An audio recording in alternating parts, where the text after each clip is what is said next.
Ależ to pięknie wybrzmiało, prawda? Rzeczywiście bardzo fajnie. Dzień dobry wieczór, panie i panowie. Witam wszystkich bardzo serdecznie w ten przepiękny, niedzielny wieczór. Ja nazywam się Marcin Skruch i jak co tydzień pogadamy sobie o tym, co tam w świecie chorego łudu. Tak, ale dzisiaj raczej pogadamy sobie o tym, co w horrorach słychać. Zgadza się. Jedna sekundka, bo widzę, że mamy nalot. Jesteśmy najechani. Pozdrawiam bardzo wszystkich galerników. Cześć wszystkich bardzo serdecznie. Cześć Wiktor. Witam. Pozdrawiam wszystkich galerników. Jeszcze raz dziękuję bardzo. Panie i panowie, dzisiaj będziemy mówić o horrorach. Dla odmiany, czemu by nie, skoro oczywiście pojawia się Freddy. Patrzcie, ten się zasłonił normalnie, ale jest już dobrze, już jest wszystko w porządku, także bardzo mnie cieszy, ale zanim, bo Łukasz Tyburek z grupy Jak Horror na Facebooku będzie naszym gościem i pogadamy sobie o najlepszych horrorach lat 80., więc slashery pełną parą będą, oczywiście, że tak, Freddy, Jason, Michael, no zobaczycie, nie będę niczego zdradzał, zaraz wam powiem dokładnie o co chodzi. Kilka spraw porządkowych na początku.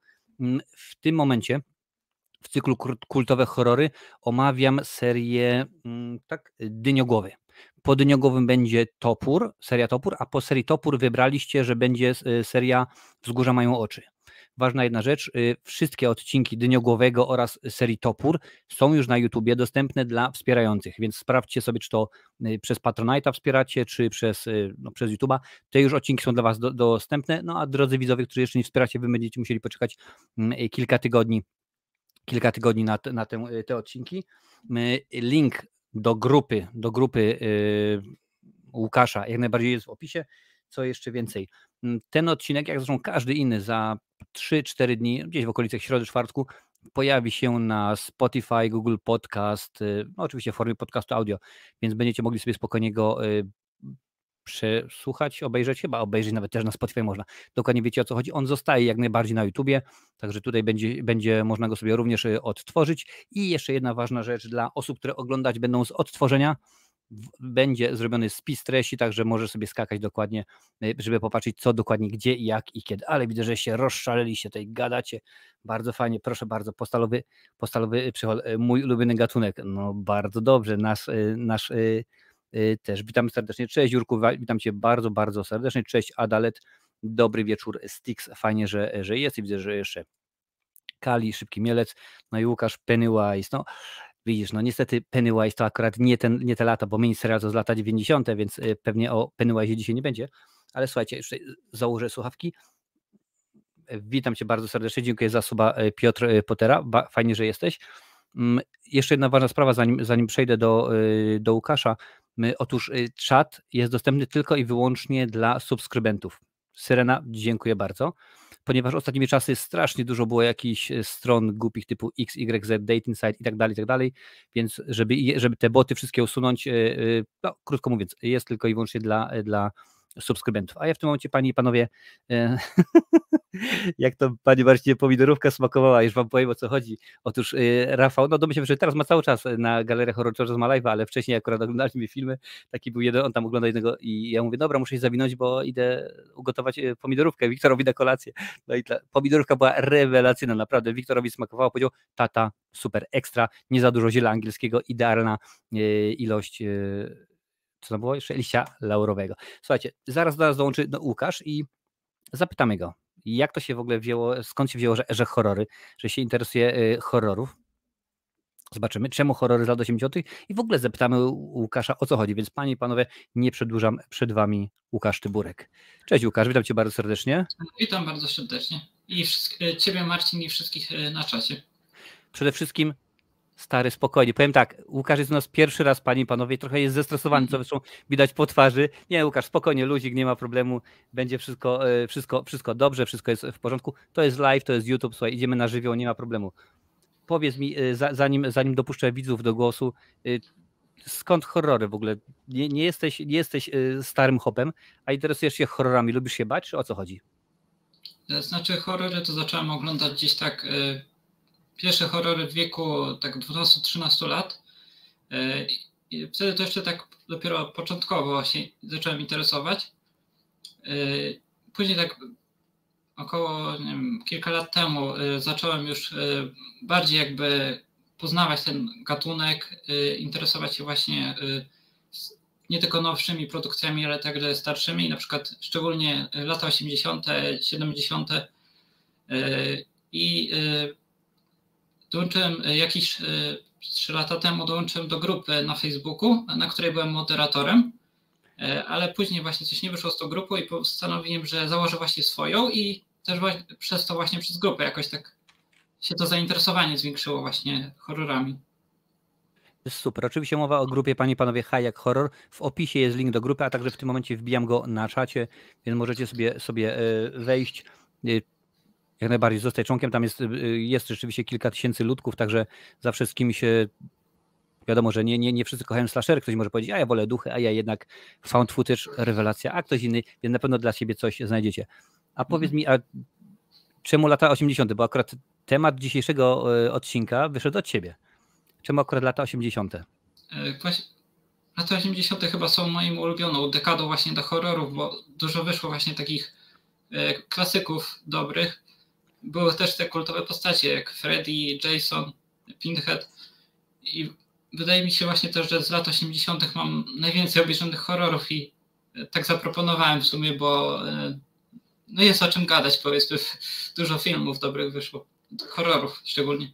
Oj, zgadza się, jeżeli chodzi o horror lat 80. to była kwintesencja jak dla mnie, bo wtedy, tak jak mówisz, rodziły się te klasyki, no największe tak naprawdę, bo to, jak mówię wcześniej, Freddy, Jason, Michael, Chucky przecież, Hellraiser, no więc rzeczywiście tych kultowych horrorów, nomen omen, jest to bardzo, bardzo, bardzo dużo i to w sumie mnie akurat cieszy, że wybrałeś, bo gdybyś na przykład tak powiedział, a może found footage, to byśmy chyba się nie dogadali, bo ja zwolennikiem found footage nie jestem, jak najbardziej.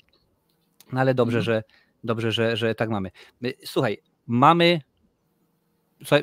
powiem panowie tak, mamy przygotowanych naprawdę więcej niż 10, bo kiedy spotkaliśmy się przed odcinkiem, żeby pogadać chwilę, no to nagle się okazało, ja mówię, słuchaj, powiedz jakie masz filmy. I ja tak mam, więc wiele tych filmów nam się powtarzało, no trudno darmo, dlatego też stworzyliśmy listę u siebie w domu po 20 filmów, ale nie będziemy omawiać 20. Motyw jest taki, że kiedy na przykład ja albo Łukasz podamy jakiś tytuł, który właśnie obydwoje, że tak powiem, naznaczyliśmy, bo naznaczone niedługo w kinach, ale że mi się dzisiaj też Strasburgery pięknie sypią, naprawdę takie żarty, że hej, no to akurat pominiemy i ja przejdę do innego, więc jak to jest, każdy będzie widział. U mnie, jeżeli chodzi o kolejność, bo ona w sumie jest tak naprawdę dla mnie przypadkowa, mam je uporządkowane w stosunku ocen na IMDb, czyli będę szedł, dla mnie to jest naprawdę, nie ma znaczenia jaka, ważna jedna rzecz, było wiele produkcji, których od razu wywaliłem, bo na przykład biały gdzieś niby tam w opisie napisane horror, ale to też były produkcje typu sci-fi i tak dalej. Ja na przykład powiem od razu, jakie filmy nie brałem pod uwagę z racji tego, że to jest inny gatunek, więc wywaliłem już, a szkoda, naprawdę. Predator, Coś, Mucha, Autostopowicz, Gremliny, Videodrom, Obcy, Decydujące starcie, czyli druga część, Tworzywo, czyli The Stuff, a także They Live, czyli Oni żyją Carpentera. Te filmy jak dla mnie są bardziej sci-fi, więc akurat je sobie odpuściłem. Cześć Nikozja, witamy Cię bardzo serdecznie, hejka od Rafała. Więc tak jest u mnie. A u Ciebie, Rafale, jak jest? Czy to jest lista na zasadzie, że zaczynasz od tych najsłabszych z najlepszych, czy totalnie przypadkowo? Rafale? Powiedziałeś Rafale, ale okej. Nakręciłem się, widzisz, bo teraz odpowiadam na komentarz. Łukaszu oczywiście. Znaczy u mnie to kolejność sobie losowa będzie, więc te najlepsze po prostu wybrałem do tej listy. Tak. No czyli tak na dobrą sprawę kolejność jest przypadkowa, więc lecimy. Słuchajcie, dajcie łapki w górę, niech algorytm nas niesie, niech rzeczywiście będzie nas coraz więcej. No i cóż, nie przedłużamy i zaczynamy. Oto jest nasze 10, tak, najlepsze horrory z lat 80. Powiedz mi, Łukaszu, widzisz, w końcu się nie walnąłem. Czy chcesz zacząć? Czy chcesz zacząć od miejsca 10? To mogę zacząć. No to dajesz. To powiedzmy, znaczy tu jest duża lista, ale tak z tej listy to powiedzmy na 10. miejscu niech będzie Hellraiser. Czy ty miałeś Hellraisera?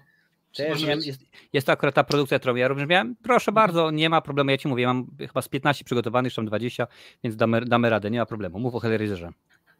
No to tak. tutaj część, o której będę mówił, to jest część pierwsza z 1987 roku.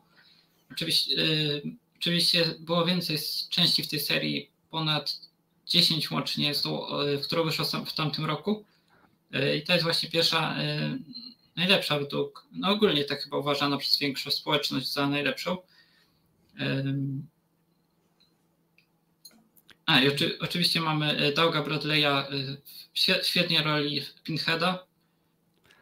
Postacie Cenobitów wyróżniają ten film.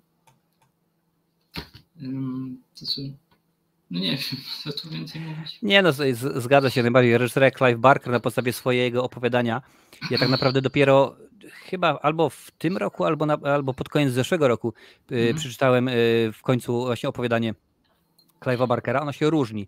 Zdecydowanie się różni od filmu, no ale nie wszystko rzeczywiście można było pokazać. No, Doug Bradley, no to w tym momencie to jest legenda horrorów, no bo jak dla nas powiedzmy ktoś powie, to Hellraiser oczywiście, ale nie tylko, bo przecież też jest Droga bez powrotu i Dyniogłowy między innymi, bo to rzeczywiście jest mnóstwo. Ja wszystkie filmy z cyklu Hellraiser właśnie mówiłem w kultowych horrorach. Jest tam taka jedna cudowna część, właściwie kilka jest takich cudownych części, że po prostu szkoda gadać, kręconych przez 11 dni, więc z budżetem takim, że wiesz, na kalkulator im do kręcenia nie starczyło. Ale powiedz mi, co urzekło cię w tym filmie, bo rzeczywiście on jest troszeczkę inny, no bo lata 80. przyzwyczaiły nas do slasherów, do tego, że będzie się lała krew, tutaj tak samo, ale tutaj akurat głównie reżyser kładzie nacisk na ból i na przyjemność, akurat, a tego tak niespecjalnie grali wtedy rzeczywiście, bo to nie bardzo było pokazywane. Powiedz mi, co tak bardzo właśnie ujęło cię w postaciach Cenobitów w ogóle w filmie Hellraiser? No to tak, na pewno sama historia właśnie związana z tą kostką Le Marchanda, tak? La Marchanda, tak. Jest ciekawa. Też soundtrack mi zapadł w pamięci. Dość taki klimatyczny, pasuje do filmu. Właśnie te postacie Cenobitów dobrze są charakteryzowane i na pewno budziły w tamtych latach jakąś grozę. Zgadza się. W ogóle tak naprawdę większość fanów uważa, że pierwsze 3 części są najlepsze, a potem to już jest jasno.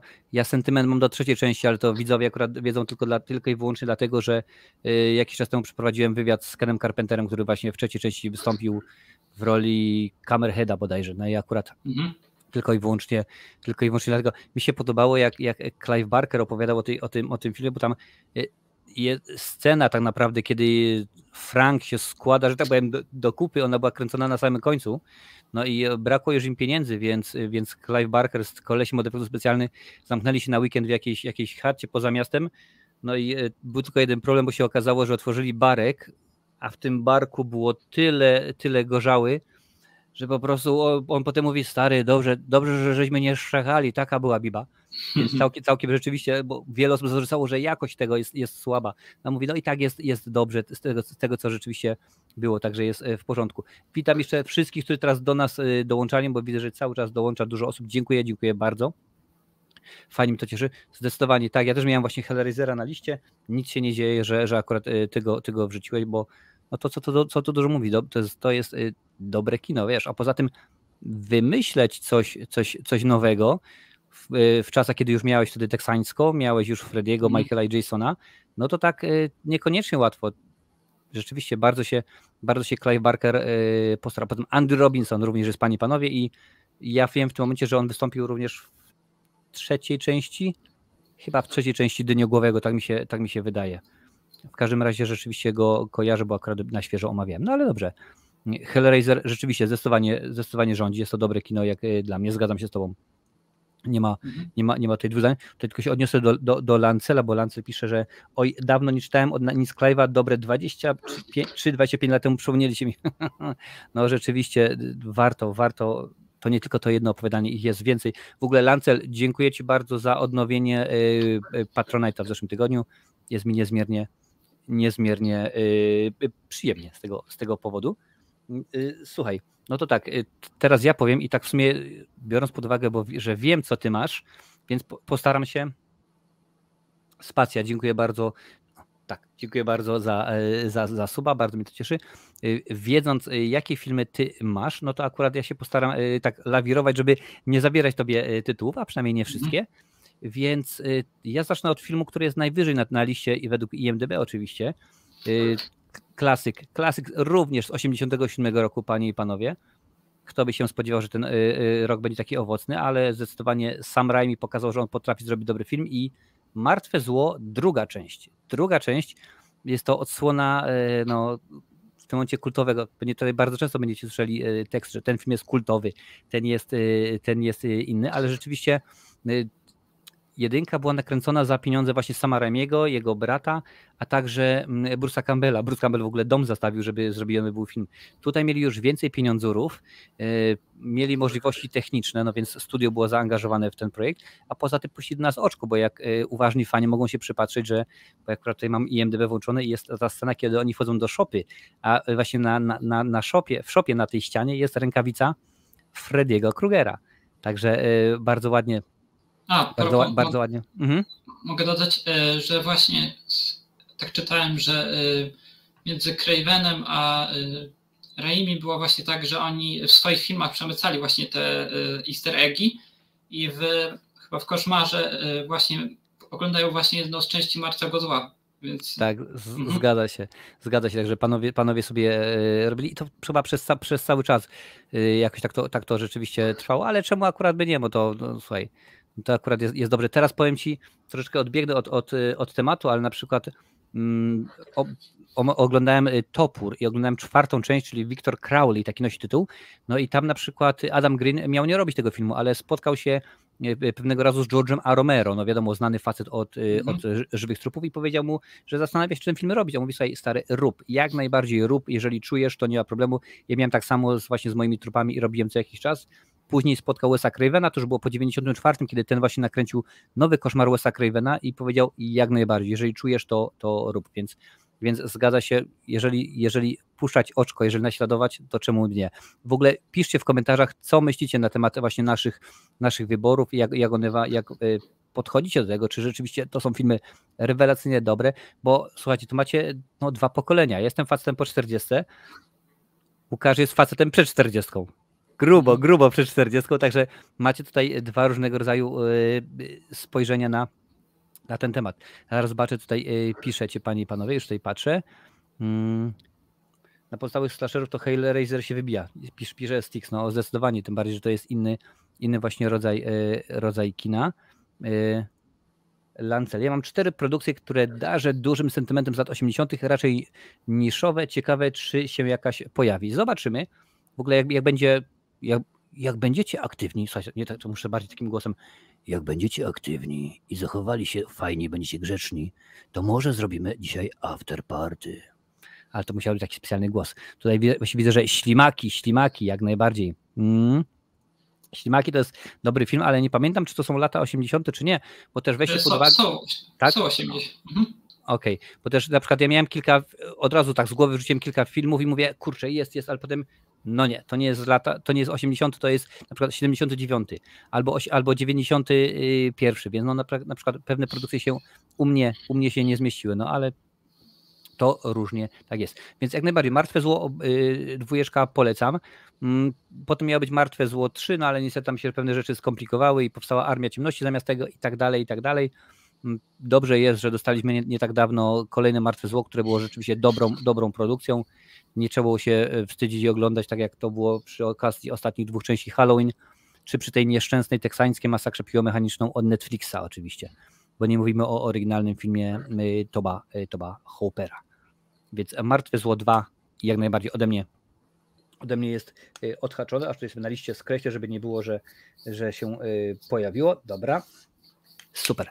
Tutaj już widzę, że ślimaki, widzę, że głodnemu chleb na myśli ludzie cały czas o ślimakach piszą. No jeżeli lubicie, jeżeli macie ochotę, słuchajcie, różne rzeczy. W Chinach się nie takie się rzeczy w Chinach je normalnie. Wiemy jak to jest. Dobra, Łukasz, słuchaj, przejdźmy do kolejnej pozycji. Zobaczymy, co mi teraz ukradniesz. Słucham cię, co tam masz? Teraz będzie Uśpiony obóz z 1983 roku. Sleepaway Camp. To jest akurat produkcja, bo u nas na kanale jest taka zasadność, że to właśnie widzowie podrzucają nominacje, pomysły na serie, które mam omawiać w cyklu Kultowe Horrory, no i właśnie i potem oni też głosują i to oni wybierają. I nieraz już było tak, że właśnie Sleepaway Camp był wrzucany pod głosowanie, ale nigdy jeszcze się nie udało, chyba już ze 3 albo 4 razy i zawsze gdzieś tam przegrywał. Zobaczymy, może się uda. Powiedz mi, czemu, dlaczego Sleepaway Camp? No to właśnie Uśpiony obóz, o którym mówimy właśnie, to jest, jeszcze może opowiem tak mniej więcej coś o nim. Pewnie. Slasher, podobnie jak Piątek 13, czy na przykład Podpalenie z 1981, to slasher właśnie w klimacie obozów letnich. I tutaj mamy z początku taką, no jest ten obóz, jest sobie nie taka nieśmiała dziewczyna. Główna bohaterka, powiedzmy rodzeństwo chłopak i dziewczyna. I w tym właśnie obozie ktoś morduje tych obozowiczów. I przez cały film się wydaje, że to, nie wiem, jakiś po prostu psychopata, czy jakiś... Na koniec się właśnie okazuje, że to jest właśnie ta dziewczyna, ta główna bohaterka, i to właśnie to zakończenie mi tak zapadło w pamięć, aż powiedzmy dodałem ten film do takich ulubionych horrorów z lat 80. To właśnie widzę, sobie sprawdziłem na IMDb, jest 5 części jak najbardziej Sleepaway Camp, aż do 2008 roku rzeczywiście to się ciągnie. Tak sprawdzam, Robert Hiltzik, tak się nazywa reżyser, w ogóle nie kojarzysz, ale to, tak jak mówiłeś wcześniej, to jest podobna fabuła do Piątku 13, ale tak porównywując te dwa tytuły, powiedziałbyś, że który jest, bo mówiłeś, zwrot akcji jest fajny, że tam ta dziewucha. No w Piątku 13 oryginalnym też mamy zwrot akcji. Póki co nie będziemy zdradzali jaki, ale to bardzo wiele osób się wysypuje na pytaniu, kto zabijał w pierwszej części Piątek 13. Nawet w filmie Krzyk tak było. Powiedziałbyś, że jest ciekawszy, jest bardziej krwawy Uśpiony obóz, czy no tak, że może być. Tutaj widzę, że no, certyfikat 18, więc no teoretycznie dosyć poważna produkcja, dosyć konkretna. Znaczy Piątek 13 jest taki bardziej znany i w sumie Uśpiony obóz podałem, no jest to powiedzmy mniej znany slasher niż w podobnym klimacie niż Piątek 13, więc w sumie dlatego podałem. Aha, tak. Tutaj widzę, że Krzysiu Lesiu pisze, że tylko pierwsza część jest ok, potem to już jest masakra. No niestety to się bardzo często... To mamy ten problem, Łukasz, co nie? Że bardzo często przy okazji horrorów jest pierwsza część jest dobra, druga jest fajna, a potem to po prostu jest taki zjazd, zwłaszcza właśnie w latach 80., że po prostu aż dochodzi do tego, że u Michaela Myersa w domu robią reality show i to już jest po prostu masakra jakaś. Tutaj widzę, że Postalowy pisze, że Leatherface Michael Myers, o widzisz, no. Słuchaj, według IMDb była jedna dobra część, jeżeli chodzi o Leatherface'a w latach 80. Zobaczymy, może o niej wspomniemy. Tak sobie tylko sprawdziłem, Sleepaway, czyli Uśpiony obóz 6,2 na 10 na IMDb, czyli ocena cały czas jak najbardziej pozytywna. Ja wiem, że powinienem się posługiwać Filmwebem, ale nasz Filmweb jest bardzo specyficzny, jeżeli chodzi o oceny. Naprawdę czasami jak je widzę, to się za głowy trzymam i zastanawiam się, o co tutaj chodzi, co tutaj się dzieje, ale jak najbardziej pozycja może być. I ja powiem tak, że chyba nie kojarzę. Powiem w ten sposób. Możliwe, że pierwszą część obejrzałem dawno temu gdzieś tam na VHS-ie. Jakbym pewnie zobaczył, to bym nie skojarzył. Domyślam się, że widzowie w końcu wybiorą mi ten film do omówienia w ramach kultowych horrorów, no i pewnie tam się będzie działo, ale na razie póki co Uśpiony obóz na sobie. A to jest twoje, proszę bardzo, że tak powiem, miejsce 9. Więc może być. No dobrze, w porządku.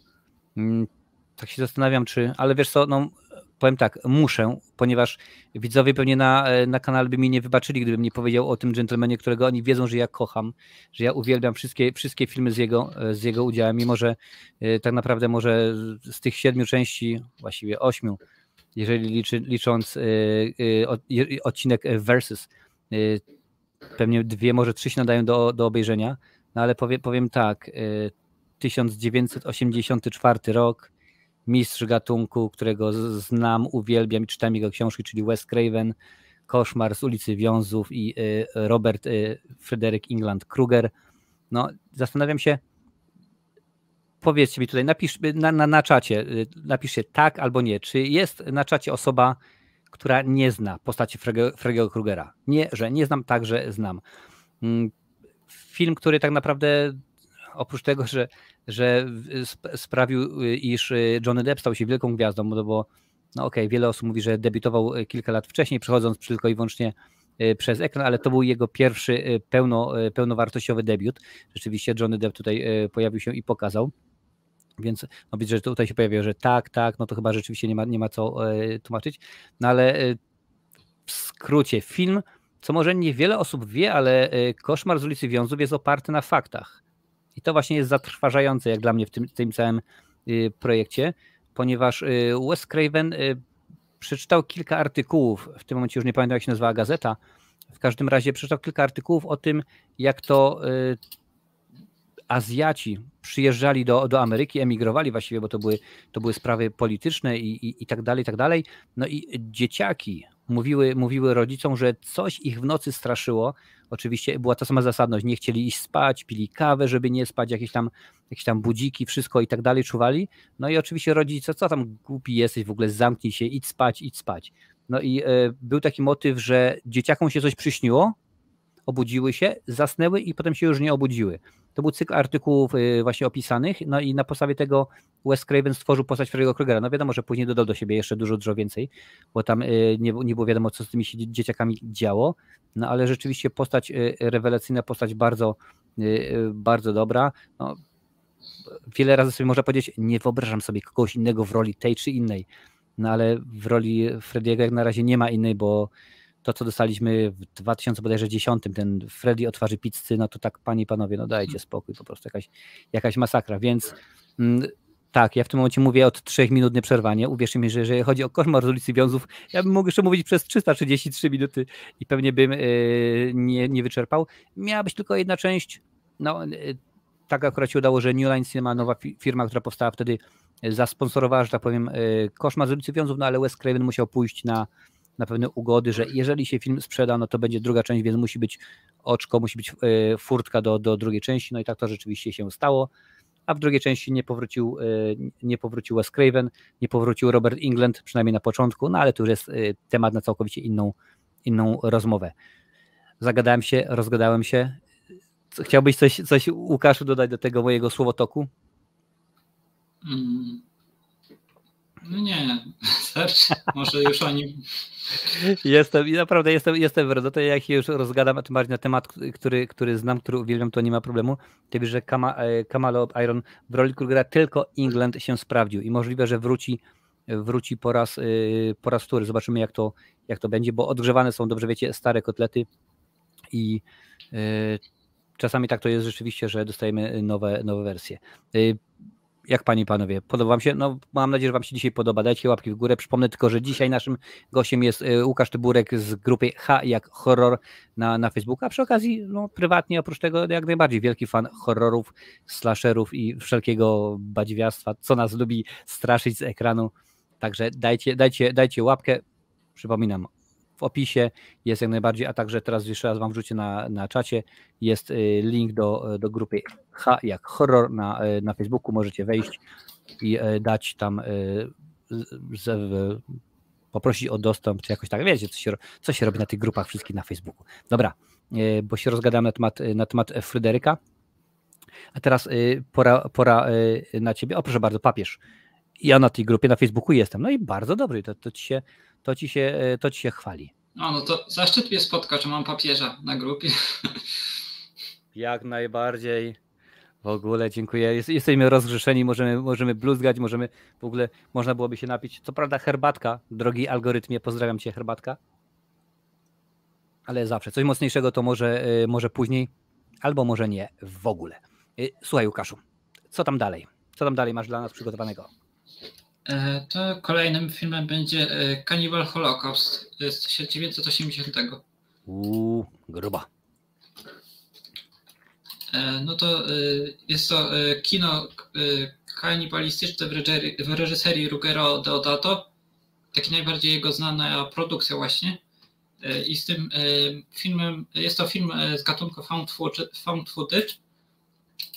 I właśnie z tym jest o tym, że grupa filmowców wyrusza do dżungli i spotyka tam plemię kanibali i później coś się tam niedobrego z nimi dzieje właśnie w związku z tą wyprawą. I później kolejna ekipa, która wyrusza na ich poszukiwanie, znajduje tylko nagrania ich właśnie, co się z nimi stało właśnie. I później te nagrania zostają odtworzone w takim studiu i cała ekipa dowiaduje się właśnie, co się stało z tymi ludźmi i no, nic dobrego się z nimi nie stało. Jak można się spodziewać, no, jak ludzie wejdą na teren jakiegoś właśnie tutaj plemienia kanibali i... Cytując Siarę, odłożyli łyżkę chili? No, słuchamy cię. I właśnie z tym filmem jest związane dużo kontrowersji. Na przykład to, że na planie filmu naprawdę ginęły dzikie zwierzęta, za co reżyser był pociągany później do odpowiedzialności sądowej. I też na przykład tam były tak realistyczne sceny właśnie tych powiedzmy mordów, że później reżyser też musiał jakby pokazać, że oni naprawdę żyją, bo ludzie nie wierzyli. Takie efekty były.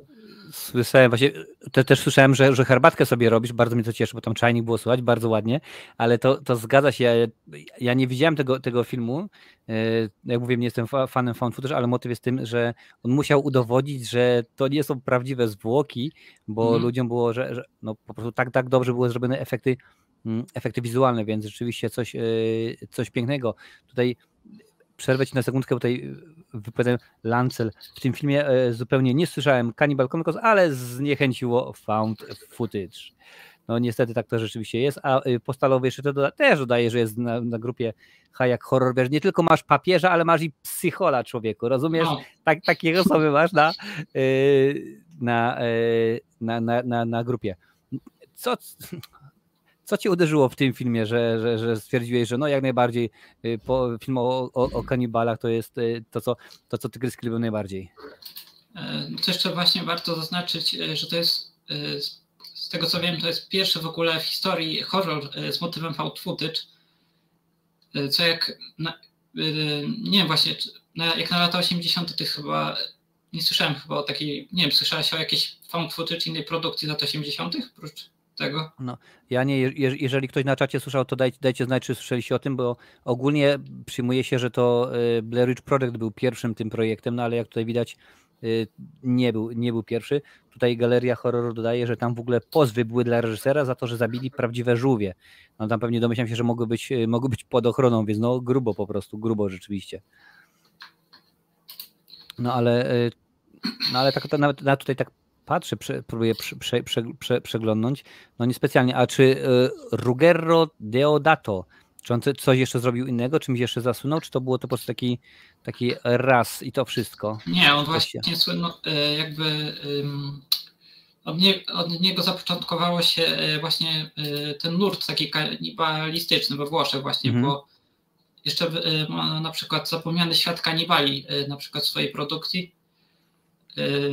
I słynny jest właśnie film w jego reżyserii, zaraz tutaj znajdę, z którego to było roku, z 93. Znaczy to nie jest horror, to jest thriller erotyczny, ale Krwawe pranie, w którym właśnie zagrała Katarzyna Figura. Taka ciekawostka. Proszę bardzo. Czyżby to był ten Vortice Mortale? Tak, Vortice Mortale. Katarzyna Figura w roli Widy Kolby. Proszę bardzo, jako Kasia Figura. Bardzo, bardzo ładnie. Słuchaj, nasi są wszędzie, są wszędzie i nie ma problemu. Słuchaj, pytanie jest do ciebie, więc zanim przejdziemy do kolejnych, że tak powiem, filmów, spróbuj się może ustosunkować do tego. Łukaszu, pytanie, czy wolisz bardziej oglądać mainstreamowe horrory, czy więcej odpałów typu Cannibal, czy trochę tego i trochę tego? Jak to jest u ciebie? Pyta Jurek Piechota. Mainstreamowe, bo mógłbyś wytłumaczyć, co to znaczy, bo... Mainstreamowe to ogólnie są filmy klasy A, wiesz, takie, które rzeczywiście mają poważny budżet, super świetne efekty specjalne, czy wolisz takie właśnie filmy jakieś dziwne, ja na przykład powiedzmy Holocaust, czy na przykład Blair Witch Project, czy tam powiedzmy Dyniogłowy 8 i tak dalej, wiesz, takie filmy, które są po prostu wyjęte z czapki, nikomu nieznane, czy rzeczywiście wolisz te, gdzie mamy duże nazwiska, zrobione ładnie, dobre zdjęcia i tak dalej, i tak dalej? Znaczy, ja lubię poszukiwać właśnie takich niszowych produkcji właśnie, takich jak właśnie Cannibal Holocaust, czy właśnie nie tylko takie znane te produkcje, bo też można właśnie coś ciekawego w nich znaleźć. Okej, no to w porządku. Tutaj widzę, że Jarosław pisze, że Halloween 78 jest spoko, choć nie jest jakiś wybitny. No zgadza się, też pewnie byśmy uwzględnili, no ale to wiadomo, lata nie te. Tutaj patrzymy jeszcze dalej, co piszecie. Ja przez praktycznie zabijanie zwierząt stwierdziłem, że nigdy nie będę oglądać tego gówna, pisze Urban. No, słuchaj, powiem ci Urbanie tak, ja też kilka razy myślałem, że pewnych filmów nie obejrzę, po czym nagle co by mi nigdy do głowy nie przyszło, obejrzałem taki tytuł jak serbski film, a to akurat na potrzeby pewnego Fearcastu, no i się okazało rzeczywiście, że to jest film dosyć konkretnie porąbany, także... No, było grubo na pewno. Tam rzeczywiście się działo grubo. No oczywiście, że tak. Tutaj patrzę, co jeszcze pisze. Thriller erotyczny, krwawe pranie. Pierwsze słyszę, no to w ogóle jak to brzmi, krwawe pranie, nie? To dobra, dawaj, ojciec prać, będziemy jechać, Poleda 2000. Słuchaj, pytanie jest jeszcze od Malignanta do ciebie. Mam pytanie z podobnej kategorii. Psychodela i groteska działające psychologiczne, czy taki standardowy typ horroru oparty na jumpscarze lub mordowaniu? Czy tak powiedzmy, jak nie chce mi się bardzo myśleć, na przykład tak w ramach, no żeby się nie wysilać czasami, to tak powiedzmy umysłu, to lubię obejrzeć na przykład coś takiego prostego, co polega na jumpscarach, ale czasami jak też zdarzy się właśnie jakieś psychologiczne coś, że nie jest taka oczywista fabuła, to w sumie zależy. Na jaki mam ochotę właśnie, czy psychologiczny, czy coś takiego innego właśnie. Nie ma sprawy. Pozdrowisz? Oczywiście, że pozdrowię, Joe. Pozdrawiam cię, witam bardzo serdecznie. Też również pozdrawiam. Twój motywator, witam. Widzę, że dołączyło do nas mnóstwo osób. Dziękuję bardzo, fajnie, że jesteście. Dziękuję za wszystkie, słuchajcie, aż nawet sprawdzę, jak to wygląda, za wszystkie łapy. 29 łapek, słuchajcie, elegancko. 31, może dobijemy do 100, a Rafał tutaj nawiązuje do serbskiego. Nie dziękuj, Marcin. Nie dziękuję, naprawdę. Serbski to jest takie brzydkie doświadczenie. I słuchaj, zanim przejdę ja do mojej propozycji, jeszcze jedno pytanie, tym razem od Kamala Irona do ciebie. Wolisz, jak w horrorze za zło odpowiadają zjawiska nadprzyrodzone, czy wszystko dzieje się tylko i wyłącznie w głowie bohatera? O, ciekawe pytanie. Czy wszystko wolisz, jak horror odpowiada? A to właśnie lubię, jak jest właśnie przez większość filmu wydaje się, że jest zjawiska, ale pod koniec się właśnie okazuje, że to jednak w głowie bohatera. To jest właśnie takie ciekawe. Gdyba się przez cały film, czy to się wydaje bohaterowi, czy nie właśnie. To jest dobre czasami, że rzeczywiście ja lubię takie zwroty akcji, gdzie niby wszystko wiesz, a potem się na końcu okazuje, co prawda może nie horror, bardziej thriller mi się wydaje, ale jest taka produkcja między innymi z Johnem Cusackiem i z Rayem Liottą sprzed kilku lat pod tytułem Tożsamość.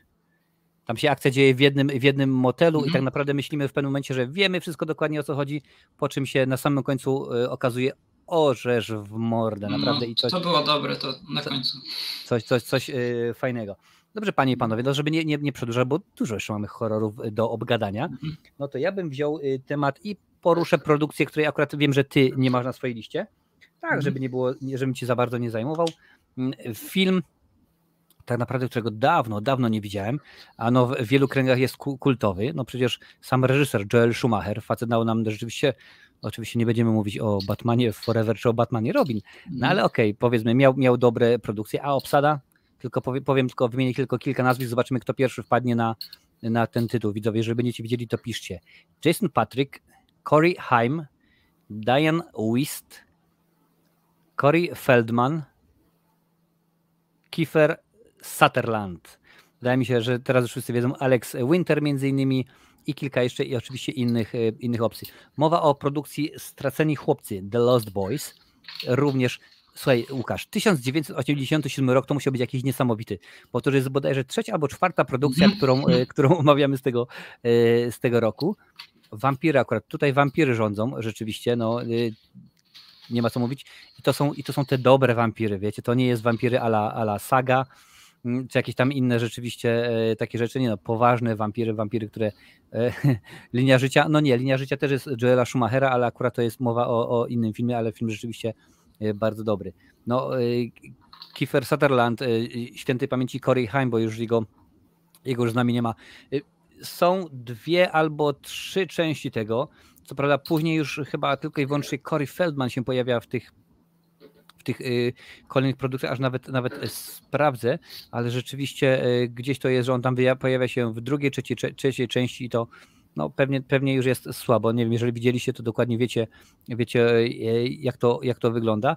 No ale to dużo mówić. Film, który robi robotę, jest pokazuje wampiry takie jak powinny być, po prostu straszne, krwawe, akurat to takie troszeczkę, no to mamy lata 80., więc ten klimat jest niesamowity, muzyka i w ogóle rozpasanie i tak dalej. No mogę mówić, powiedzmy, że ten film jest dobry, ale to i tak nic z tego. Trzeba to rzeczywiście obejrzeć, trzeba zobaczyć jak to się je, jak to rzeczywiście no jest zrobione, bo nazwiska nie wszystkim rzeczywiście mówią. No Kiefer Sutherland, no chyba najbardziej znany z tego grona, z tych straconych chłopców, ale produkcja dobra, produkcja ciekawa.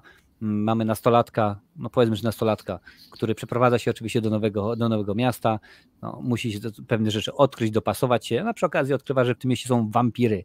No jest rzeczywiście dobrze, jest rzeczywiście grubo. Co tu dużo mówić. Wydaje mi się, że akurat produkcja dobra. Patrzę na IMDb 7,2 na 10, ponad 150 000 głosów, więc też widać, że widzowie stwierdzili, to jest jak najbardziej dobry film. Czy widziałeś Straconych Chłopców, Łukasz? Tak, całą trylogię nawet. A, czyli w sumie 3 są filmy, okej. Czyli są 3. I jak oceniasz drugą i trzecią część? Znaczy, pamiętam, że 2 albo 3 była jedna z nich była zjadliwa, druga była kiepska bardzo. Aha, no czyli tak troszkę standardowo. Tutaj widzę, że na Prime są dostępne, więc ale czy to na amerykańskim, czy na polskim, to już jest inszość. Papież nam podrzuca tekst, że najlepszy horror o wampirach to Nosferatu. No słuchaj, niedługo dostaniemy nową wersję, tak? No, pewne rzeczy nie powinno się ruszać, tak jak stoję cały czas i będę stał na straży, że Egzorcysty nowego nie powinno się robić, bo stary jak najbardziej daje radę, jest mocnym horrorem, no ale to już jest inaczej. Kamalo Iron pisze, że najlepszy horror o wampirach to skandynawskie Pozwól mi wejść. Oj, to jest inny film, rzeczywiście zdecydowanie inne kino. Ja ostatnio obejrzałem inny skandynawski, norweski film Odejdź, Leave. No ale taki można obejrzeć po prostu bez szału.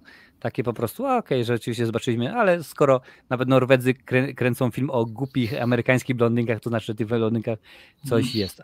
A Dalet, że jak wampiry, to wywiad z wampirem. No oczywiście, że pewnie tak to musi być. Psychol nam porzuca. John Carpenter zrobił Łowców wampirów i to był chyba rzeczywiście ostatni dobry film Johna Carpentera, bo później to już nic ciekawego się nie robiło. A Sasik nam podrzuca, że The Lost Boys robił dobrą robotę, ale po odświeżeniu po mniej więcej 30 latach niestety stracił moc.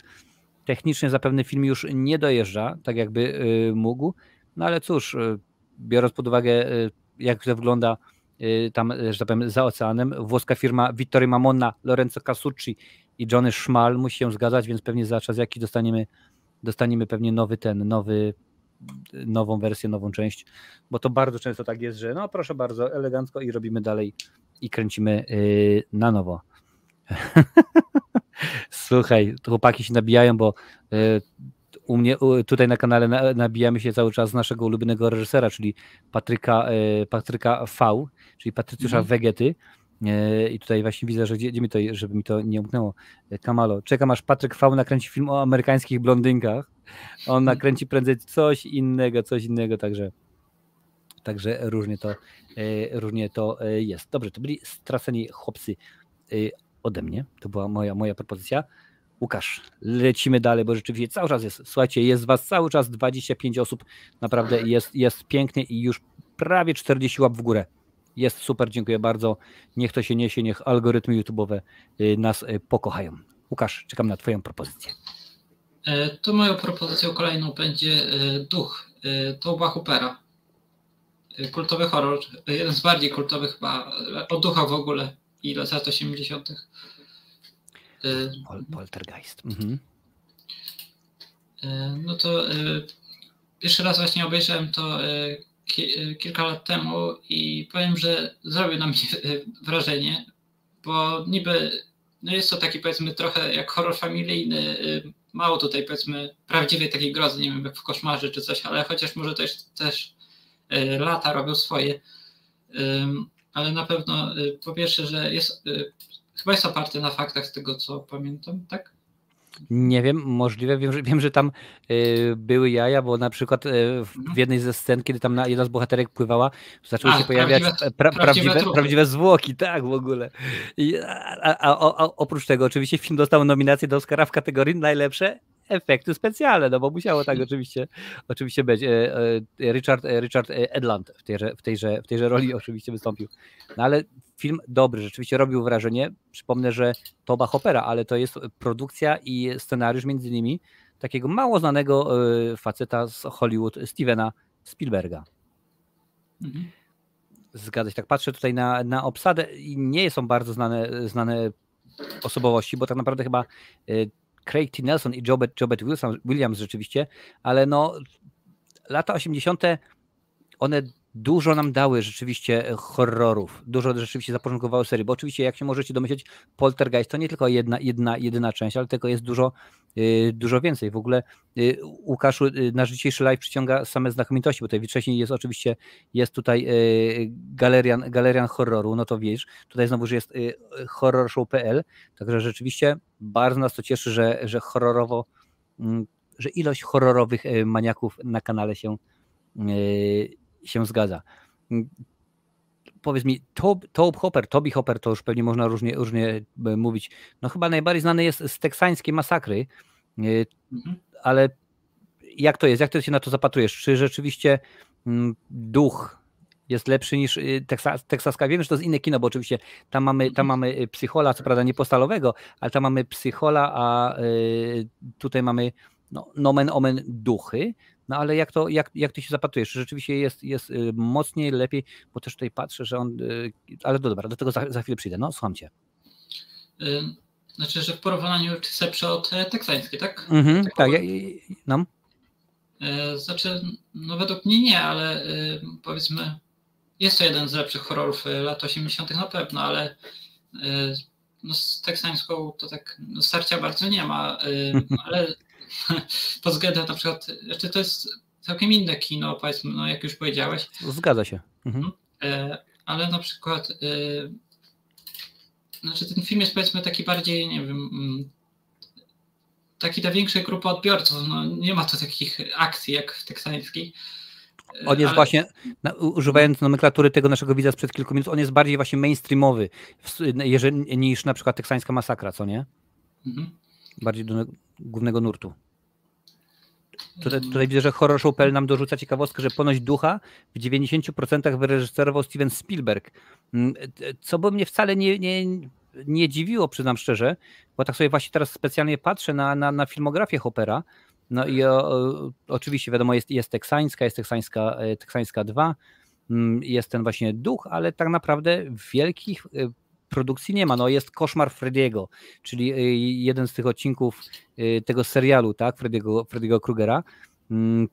No i kilka oczywiście horrorów kategorii B, ale potem się już rzeczywiście chyba nic ciekawego, tak super ciekawego nie pojawiło. Chyba zapomniałeś, a Miasteczko Salem?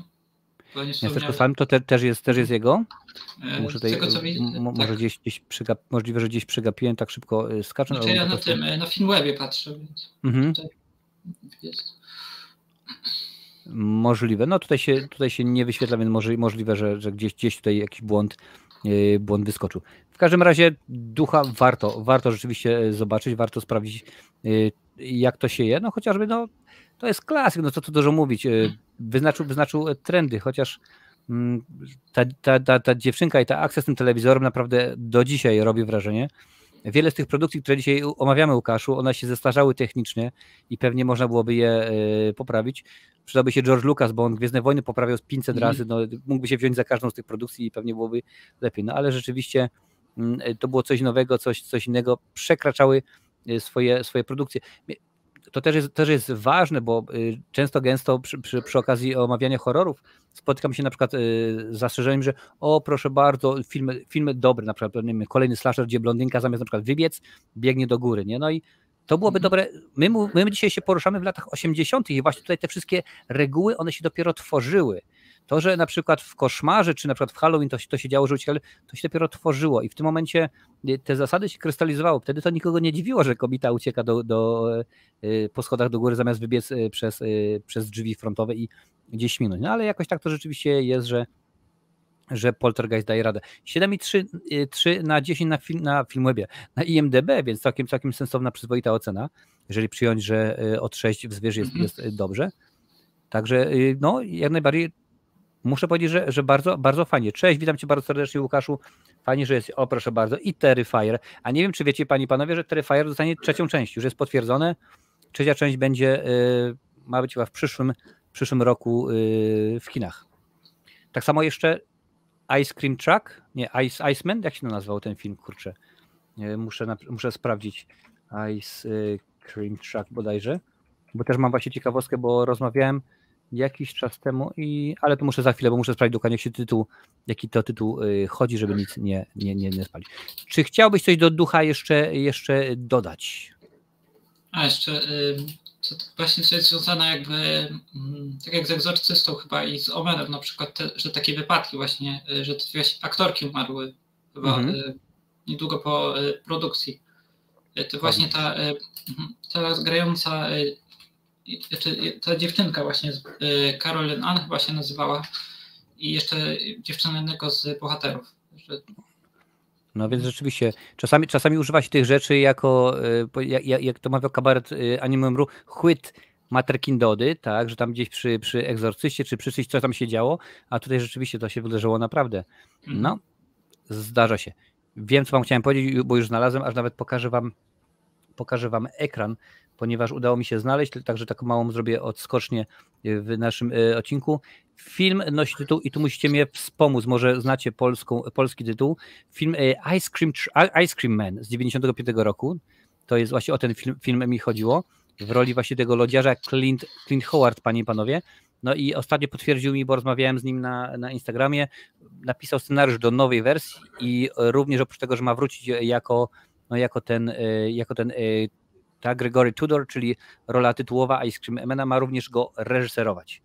Więc rzeczywiście zobaczymy, jak to będzie. Czekamy na tę produkcję. O, proszę bardzo, tutaj chodzi ci o Ice Cream Man. Tak, o ten właśnie film mi chodziło, a po prostu horror show nam porzuca po prostu lodziarz. Więc nowa część i Clint Howard, oprócz tego, że wystąpi w roli głównej, to ma się jeszcze wcielić w reżysera tejże produkcji. Proszę bardzo. Także tak to jest. Dobra, to teraz chyba moja kolej? Chyba tak. Tak, twoje. Chyba tak. Jak tam panie, panowie, jedziecie z łapami? Bardzo dobrze, bardzo mnie to cieszy. Tak się zastanawiam, czy wybrać pomiędzy produkcją z 88 roku czy 85, bo wiem akurat, że obydwie te produkcje masz ty, ale chyba powiem o tej, której mi jest bliżej akurat, bo chyba jakoś tam mam większy sentyment do niej, ale ją tutaj starenka, tak, o tu. Tutaj proszę bardzo jest, możecie go widać. Wszystkie filmy są ładnie na Blu-rayasie. Różne tytuły ta produkcja nosiła. Ja pierwszy raz, kiedy go obejrzałem, mowa oczywiście o filmie z 88 roku, nosił tytuł Grzeczny chłopiec. Taki był tytuł oryginalny. Potem się pojawiło wiele lat później, że no jednak nie Grzeczny chłopiec, jednak zostaniemy przy tytule Laleczka Chucky. O tym oczywiście w filmie mowa. Coś innego, coś nowego. Lata 80. to czasy, kiedy wiele takich produkcji dziwnych powstawało. Właśnie tutaj mamy w tym momencie Voodoo, tak? Czyli Charles Lee Ray, psychol, zabójca. No cóż, wchodzi w ciałeczko laleczki i zabija. Co tu dużo mówić, nie będziemy kombinować. Wiele było właśnie filmów w latach 80. nie tylko horrorów, ale ogólnie odnośnie voodoo, czy gdzieś tam powiedzmy jakieś hasło zakodowane w głowie, dzwonię do ciebie telefonem, podaję, mówię hasło, jak horror i ty się nagle zmieniasz w psychola, zresztą przynajmniej to przecież było to bardzo fajnie ograne chociażby w Nagiej broni. Tutaj w rolę głosowo, oczywiście w rolę Chuckiego wcielił się Brad Dourif, facet, który tak, ja wiem, że oczywiście też legenda, bo oprócz Laleczki Chucky, no to jest również i Halloween chyba i co tam było, Crittersy jakieś w kosmosie czy coś i tak dalej, także rzeczywiście tego było rzeczywiście mnóstwo, też bardzo znana postać. Animatronika tutaj akurat, wiele produkcji, o których dzisiaj mówiliśmy, ten aspekt techniczny często nie dojechał. Tutaj było rzeczywiście dobrze, no bo to już był 88 rok. Wiadomo, że już wcześniej był Terminator czy kilka innych produkcji, no i ta animatronika dosyć fajnie wyglądała. W ogóle taką jedną anegdotę mam związaną właśnie z Bradem Dourifem, bo rok 88, no domyślam się, że Łukasza wtedy na świecie jeszcze nie było, co? No nie, jeszcze nie. A ja już byłem, panie i panowie, zresztą ja jestem, dobrze wiecie, że jestem starszy od węgla. Mówi się, że coś się odcisnęło w węglu, nie, coś się odcisnęło we mnie, taki stary jestem. No, ale słuchajcie, że to były metody chałupnicze, no i pewnego dnia Brad Dourif musiał nagrywać sceny, właśnie głos, dialog do tego filmu i to akurat była ta scena konkretna, kiedy Andy wrzuca Chuckiego do kominka, tam zakrywa go i podpala. No i ten Chucky zaczyna drzeć się strasznie i tak dalej, i tak dalej. No więc Brad Dourif zamknął się u siebie w pokoju oczywiście, no wziął ten mikrofon taki piękny jak ja tutaj, jak do mojego Yeti, no i sobie zaczął krzyczeć, drze ryja, i tam drze się, nagle odwraca się, a w drzwiach stoi jego córka, tam chyba 8 czy 10-letnia. Ona też nagle pisk, w ogóle o co chodzi? Dopiero tata jej musiał powiedzieć, że no słuchaj, taka jest praca, że no bo tutaj oczywiście on, skoro piszczał, to tutaj na ekranie miał pokazane, patrzył sobie na tego Chuckiego. Ona patrzy w ogóle, co się dzieje, no ale to domyślam się, że na 8-latku to może zrobić wrażenie, chociaż z drugiej strony ja jako 8-latek widziałem Koszmar z ulicy Wiązów i jest wszystko w porządku. Lekarz mówił, że jest poprawa, także nie jest najgorzej. Ale tak, zgadza się. No, Laleczka Chucky, potem mamy kolejne części, jedne lepsze, drugie gorsze. Bardzo mi się nie podoba przy okazji kolejnych części, że zaczynają zmieniać zasady gry. To już jest słabo, a ten motyw z medalionem w ogóle już jest tandetny jak dla mnie.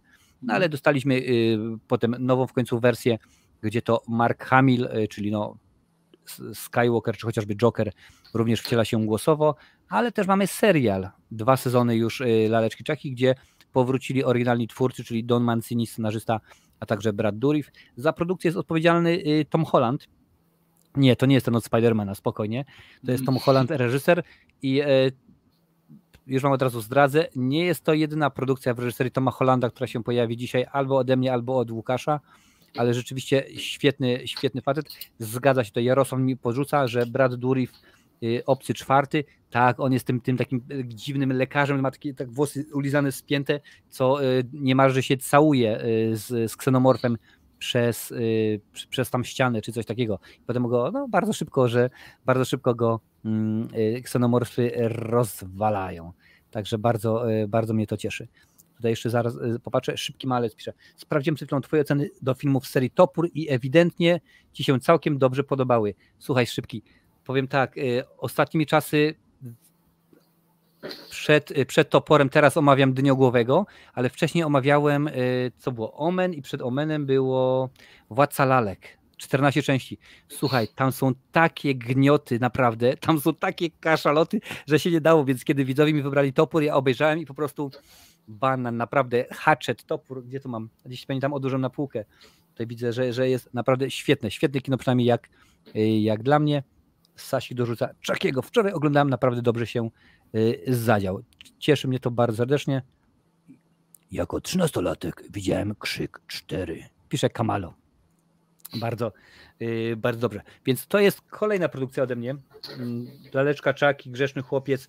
Jak zwał, tak zwał. Przypomnę, że ja to widziałem na VHS-ie z tym lektorem gdzieś tam z tyłu i to nie był żaden zawodowy lektor, tylko jakiś tam facet w kanciapie sobie wziął, włączył sobie magnetofon Kasprzaka i do niego nagrywał. No ale akurat tak się udało, że wyglądało to dobrze, sensownie.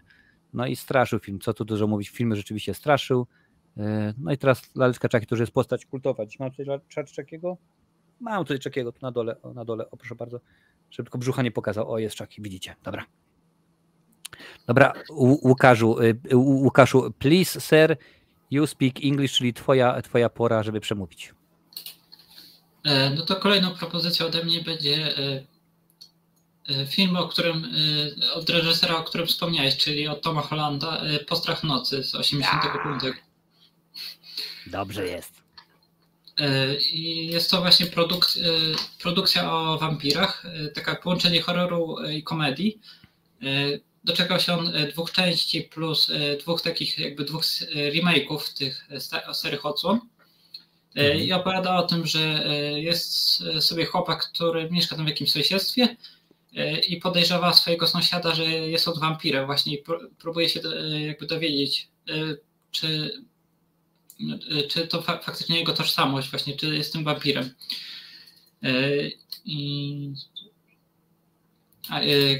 Film mi się właśnie bardzo spodobał, jak go oglądałem, z uwagi na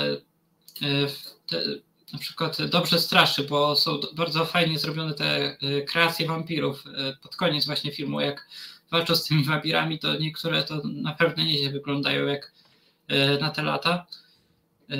Też z tego co pamiętam, to fajnie się ten film oglądało, nie nudził w ogóle i dobrze były dobrane te aspekty humorystyczne, były całkiem zabawne i można się było po prostu dobrze bawić. Można się też było momentami przestraszyć, uśmiać się też można było, niektórych scen były naprawdę śmieszne. I tutaj właśnie zapadła mi też w pamięci postać grana przez Rodiego McDowella, Peter Vincent, który był właśnie łowcą wampirów jakby z telewizji, do którego się zwraca główny bohater później, aby jakby go prosić o pomoc. Jako ciekawostkę dodam, że właśnie imię i nazwisko tej postaci jest inspirowane postaciami 2 legend kina, Peterem Cushingiem i Vincentem Price'em. Chyba każdy zna tutaj, by powiedzieć, że ja nie wiem, kim jest Bela Lugosi, prawda? No nie ma takiej opcji.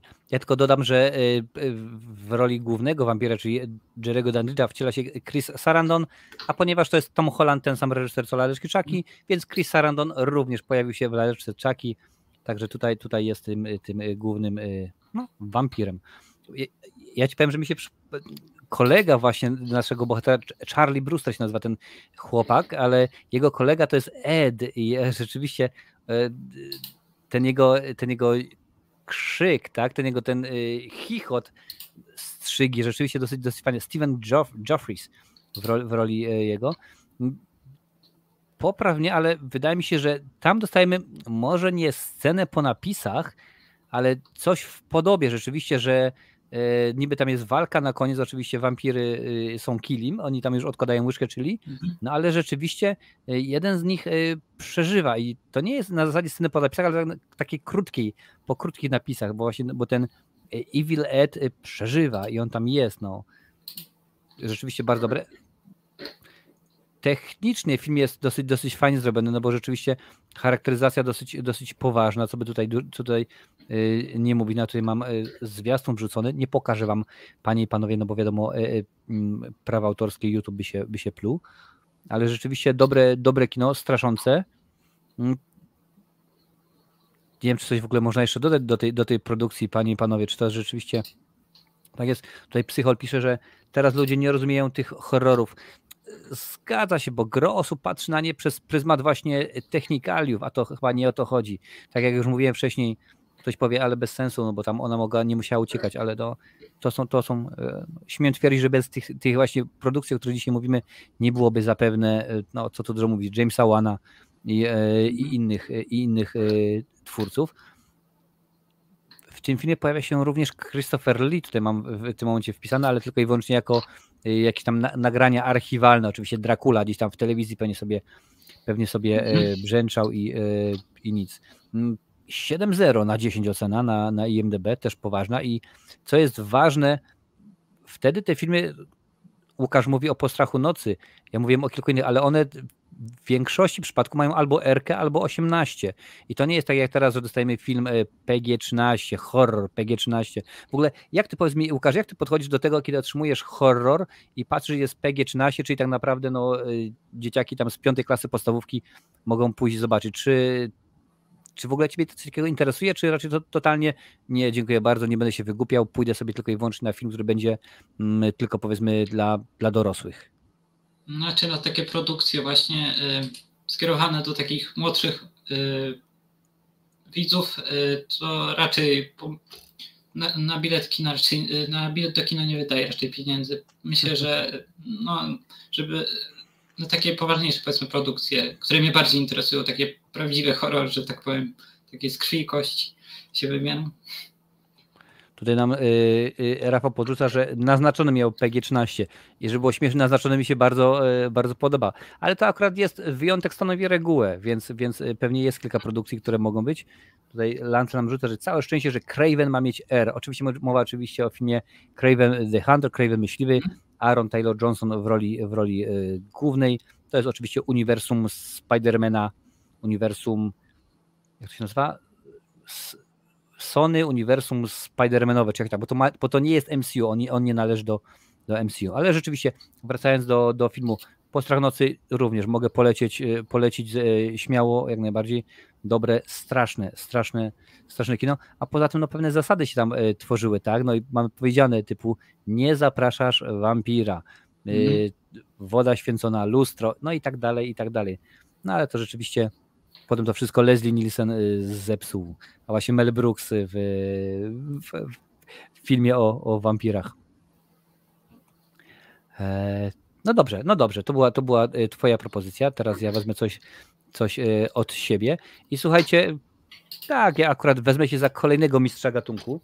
Czy ten film nie? Tego filmu nie masz? Nie, niestety bardzo mi przykro, ale ten film również masz, więc ci odhaczę kolejną produkcję. 80 rok tym razem, więc film ma 43 lata i akurat gadaliśmy sobie, co mówimy na temat PG-13 czy PG-15. Horror z certyfikatem 15, panie i panowie. Jakoś tak się złożyło. W rolach głównych między innymi Tom Atkins, James Cunning, Janet Leigh, Hal Holbrook, a także Jamie Lee Curtis. Naprawdę uwielbiam Johna Carpentera i ponieważ skoro nie mogłem powiedzieć słów kilku, a tak sobie narzuciłem odnośnie filmu Oni żyją, to powiem słów kilka na temat filmu Mgła.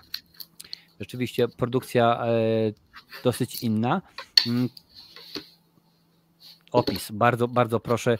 Nieziemska mgła spływa na małe miasteczko przybrzeżne z okazji, że tak powiem, kiedy 100 lat wcześniej zatonął właśnie u wybrzeży statek, no krótko mówiąc, no i zaczyna się dziać. Nie jest to typowy horror jakoś super ekstra, bardzo straszny, ale bardzo mi się podoba, on ma klimat właśnie. On ma, jak gdy go widziałem za dzieciaka, za gówniarza, no to rzeczywiście zrobił na mnie mnóstwo pozytywnych emocji wywarł. No właściwie bardziej straszny, no na takiej zasadzie strasznej, że boisz się iść do ubikacji, więc to jest rzeczywiście dobra sprawa. Patrzę tutaj, budżet $1 milion, zarobek ponad 21, więc rzeczywiście całkiem fajnie. Wiem, że ktoś mi powie, że teraz dobrze to jest miliard, ale to mówimy o tym, co było 43 lata temu. Jamie Lee Curtis już wtedy oczywiście powoli tworzyła się jej reputacja królowej horroru, no bo wiadomo, że 78 rok to Halloween. Tutaj oczywiście występuje no, nie ostatni raz z Janet Leigh, czyli z matką.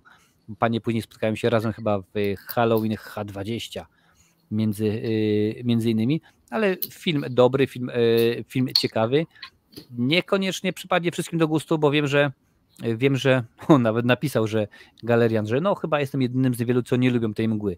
No zgadza się, bo jeszcze jest mgła na podstawie twórczości Stephena Kinga w reżyserii Franka Darabonta, ale to akurat o tej mgle mówię. Dobre, rzeczywiście według mnie, dobre kino, straszne.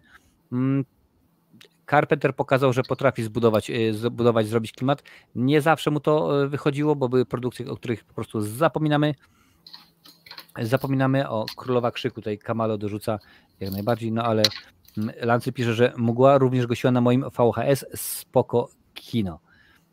Także rzeczywiście, a Jarosław, nie lubię Mgły, cienki jak dla mnie. No i to jest dobre akurat w tym sensie, że nie mam z tym problemu. Jak najbardziej nie mam z tym problemu, jeżeli komuś się produkcja nie podoba, bo wtedy jest ciekawie, prawda? Wtedy jest zabawniej.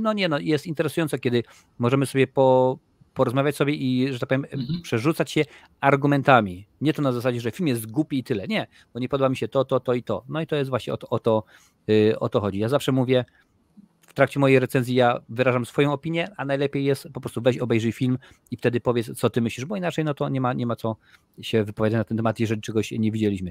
Witamy cię, Krystian, cześć, fajnie, że jesteś. Właśnie gadamy sobie o horrorach z lat 80. Jak widzisz, Nie ta ręka, sekundkę. Z tej strony jest, tak, z tej strony. Z tej strony jest Łukasz Tyburek z grupy H jak horror i dzisiaj sobie gadamy o horrorach najlepszych z lat 80. Ja już podałem 40 propozycji, Łukasz 80, także pewnie koło 120 się gdzieś skończy. Więc ode mnie Mgła Johna Carpentera, 1980 rok. Dobre kino, ale jak tutaj widzicie, zresztą nawet na czacie, nie wszystkim się podoba i nie musi, bo o to w tym wszystkim chodzi. Dobra, pogadałem na temat Mgły. Łukasz, co tam masz dla nas przygotowane jeszcze w zanadrzu? To trzeba w sumie, grzech by było nie wspomnieć o Coś Carpentera z 82 roku. No i właśnie mi zabrał. Dobra, no dawaj. Nie zabrał, powiedziałem, że nie będę mówił o tym filmie, ale słucham cię. No to co na pewno wyróżnia ten film i może się na pewno podobać prócz świetnego klimatu, mroźnego klimatu tej Antarktydy, Arktyki, na pewno na pewno tam te lata przerażające kreacje tych efektów praktycznych, te stwory, ta scena taka słynna, w której zostają te odgryzione ręce tego jednego z naukowców, to na pewno kiedyś robiło wrażenie i oczywiście głównej roli Kurt Russell i miotacz ognia. To na pewno zapada w pamięci. A powiedz mi, bo ostatnio właśnie John Carpenter udzielił wywiadu i gdzie napomknął, możliwe, że będę kręcił kolejną część, możliwe, że będę robił kolejny film, ponieważ zakończenie tego filmu, wiele osób tam się dopatruje, że no my wiemy, nie tak jak reżyser zrobił, że my wiemy, że ktoś jednak inny jest tym kosmitą, że kosmita przeżył, ponieważ oni tam na końcu biorą i piją alkohol, no ale potem się okazuje, ktoś tam mówi, ale to nie jest alkohol, tylko to jest benzyna. I jeden tam z bohaterów niby wykminił, że ale to jest benzyna, więc on ma być tym ufokiem, ale już nie mam siły, żeby go zabijać w ogóle. Jak ty się zapatrujesz na to? Czy rzeczywiście oni pokonali na końcu tego ufoka, czy no jednak wącha benzyna, no to jednak się nie udało się im go zabić. Jak ty się na to zapatrujesz? Znaczy, ciężko stwierdzić, ale jeśli miałby powstać właśnie, jak mówisz, wyjaśnienie tego zakończenia, tak? To miałoby być w sequelu? Tak, to miało być w kontynuacji jak najbardziej, że właśnie dziękuję bardzo, ale on przeżył na końcu, bo Kurt Russell był niby, że tak powiem, dobry, i w tym momencie, słuchajcie, podrzućcie nazwisko, jak się nazywał ten drugi aktor? Może masz teraz otwarte na Filmwebie, może wiesz, jak się nazywa ten drugi facet, co przeżył? Bo on wystąpił również u Carpentera w Oni żyją. I w tym momencie nazwisko mi wypadło z głowy, ale może za chwilę wróci. I motyw jest taki, że to on niby miał być tym złolem, że on przeżył, no ale to już Keith David, tak? To czarnoskóry, tak? Ten aktor? Tak. To Keith David. Keith David, no, czyli w końcu się udało. Widzicie, jednak nie jest tam taki stary, jak mi się wydawało. No, więc rzeczywiście tak jest. Jak to będzie, zobaczymy, no bo teraz horrory są bardzo często kręcone tak, że już mamy bramę do drugiej części zostawioną, prawda, że bardzo często, że musisz, takie są wymogi producenta, no ale czasami jest inaczej. No właśnie, powiedziałbym, że jak w przypadku Coś na przykład, to według mnie w sumie lepiej by było tak zostawić to niedopowiedzenie. To jest ciekawsze chyba niż zostaną karty włożone na stół i będzie wiadomo kto był ten obcym. Zgadza się, bo tym bardziej, że kilka lat temu powstała kontynuacja, czy tak zwany prequel, czyli dowiedzieliśmy się o tym, co wydarzyło się przed tym i no nie czarujmy się, ten film nie był rewelacyjny jakoś, to nie był film wielkiej klasy. Tutaj Jarek pisze, The Thing to akurat świetny klasyk, zgadza się i to już nie, a to już w ogóle samo w sobie jest, to jest bodajże remake, to już nie jest oryginalna wersja, już tam kiedyś było w latach chyba 60. czy 50. I tutaj Zbigniew pisze jeszcze, że horror Książę Ciemności Carpentera z 88 roku. Najadłem się strachu, oglądając go pod koniec lat 80. na VHS. Rzeczywiście lata 80. to wtedy, no co tu dużo mówić, Carpenter rządził, bo czy to powiem czy to właśnie Mgła, no Halloween to lata 70., ale też oczywiście Wielka Draka w chińskiej dzielnicy, też bardzo dobry film. Oni żyją. Wtedy Ucieczka z Nowego Jorku, Snake Plissken, przecież Kurt Russell, no coś pięknego, po prostu świetna sprawa. Słuchaj, zanim ja przejdę do swojej propozycji, jest pytanie od Sasika do ciebie. Łukasz, jak ty się zapatrujesz? Czy dobre CGI, czy stare efekty praktyczne? jak dobre CGI, to może być efekty też, ale w obecnych czasach to właśnie z tym CGI bywa różnie. Ale no to w sumie zależy od jakości, powiedzmy. Jeśli dobre CGI, to może być efekty też, powiedzmy, zależy jak wykonane są. Tutaj właśnie wcześniej było powiedziano o Toporze, o filmie Topór i tam Adam Green, reżyser, powiedział, że żadnego CGI. Wszystkie efekty specjalne są praktyczne. Jedynie do czego używał CGI, to usuwali linki, na których byli podwieszani aktorzy i czasami gdzieś tam się powiedzmy w tle ktoś pojawił jakiś z ekipy albo sprzęt, to usuwali. To jeszcze widzę, że Psychol dorzuca, że Łowcy Wampirów z Thomasem i Ianem Griffithem. Tak, Thomas i Ian Griffith, chyba Adam Baldwin, no i wiadomo, że James Woods niesamowity w tymże filmie Łowca Wampirów, bardzo, bardzo dobry. Słuchajcie, ja teraz mam dla was produkcję, której wiem akurat, że Łukasz nie ma, bo tak nie będę mu cały czas zabierał. Film przez wielu niedoceniony, mimo że robiony przez mistrza gatunku, czyli Wesa Cravena. Wystąpił w nim bardzo dobry aktor, za jakiego uznaje Billa Pullmana, no bo to co tu dużo mówić, pewnie wielu z was kojarzy go z Kosmicznych Jaj, Mela Brooksa, inni pewnie jeszcze z jakichś sci-fi typu Dzień Niepodległości, a dla mnie akurat no, pierwszym filmem, który przychodzi do głowy, no to jest Wąż i tęcza Wesa Cravena, 1988 rok. Nie jest to film bardzo straszny, ale ja po raz wtóry mam do niego sentyment, bo widziałem go jako zagłówniarza, również to były lata 80. Produkcja bardzo, bardzo fajna. Film traktuje znowuż o voodoo, o zombie, o truciźnie, która się nazywała, i teraz postaram się nie przekręcić, tetrotodoksynie, która rzeczywiście jest używana w tym momencie w medycynie, a wtedy to po prostu wyłączało swojego rodzaju, wszelkiego rodzaju nasze czucia. Inaczej, nasze organy działały, że powiem w zwolnionym tempie, jeżeli tak można powiedzieć, ale dla świata zewnętrznego byliśmy martwi. No i właśnie na podstawie o tym traktuje ten film, tam powiedzmy klimaty. Zeix Moke gra tutaj no, szefa jakiegoś tam brzydkiego barana, pacana, no, który tam rządzi tym regionem, no i voodoo, zombiaki to są jego klimaty, ale film robi wrażenie, no jeżeli sobie weźmiemy pod uwagę, że coś takiego naprawdę mogło się dziać, a jest na koniec notka, że tak powiem, biograficzna, gdzie tam jest napisane, że no tak, jak najbardziej tetrodotoksina prawdziwe lekarstwo, wtedy prace nad wprowadzeniem jej, nad używaniem jej jako w zabiegach medycznych trwały, domyślmy, że w tym momencie już to jest no, sfinalizowane, no jeżeli nie, no to 35 lat, no to rzeczywiście trochę dużo, żeby czegoś nie wprowadzić, ale nawiązując do wcześniejszego pytania, tutaj wiele rzeczy właśnie rozgrywa się w głowie naszego głównego bohatera i to naprawdę robi wrażenie. Efekty specjalne według mnie cały czas są dobre, chociaż w wielu aspektach można byłoby przekombinować i zmienić coś na lepsze, ale rzeczywiście jak dla mnie tak, oczywiście, że tak. The Serpent and the Rainbow, czyli Wąż i tęcza, taki jest tytuł oryginalny, też 18 certyfikat, 6,4 na IMDb, bez szału ocena, ale film też może nie jest rewelacyjny, ale mam do niego sentyment. Tutaj popatrzymy, co piszecie. Lancel. Ja wyróżniam z lat 83 produkcję Galaktyka Grozy, świetny czarnoksiężny z Julianem Sandsem i Gabinet Figur Woskowych. Obie części, które jak Marcin wiesz, lubię. Łukasz, widziałeś coś z tych filmów? Galaktyka Czarna. Tak, każdy widziałem z tych trzech produkcji. Ja tylko dodam, Lancel, że najprawdopodobniej odnaleziono Juliana Sandsa, który zaginął w styczniu, ale to jeszcze nie są potwierdzone informacje. Ale rzeczywiście zgadza się, Czarnoksiężnik, a tytuł anglojęzyczny to jest Warlock. No i tam kilka było tych również produkcji. Dobra, sobie odhaczę, że Wąż i tęcza również jest już zrobiony, że już jest. Dobra. Tylko przypomnę, panie i panowie, o ułapach. Dajcie ułapy w górę, niech to nas niesie.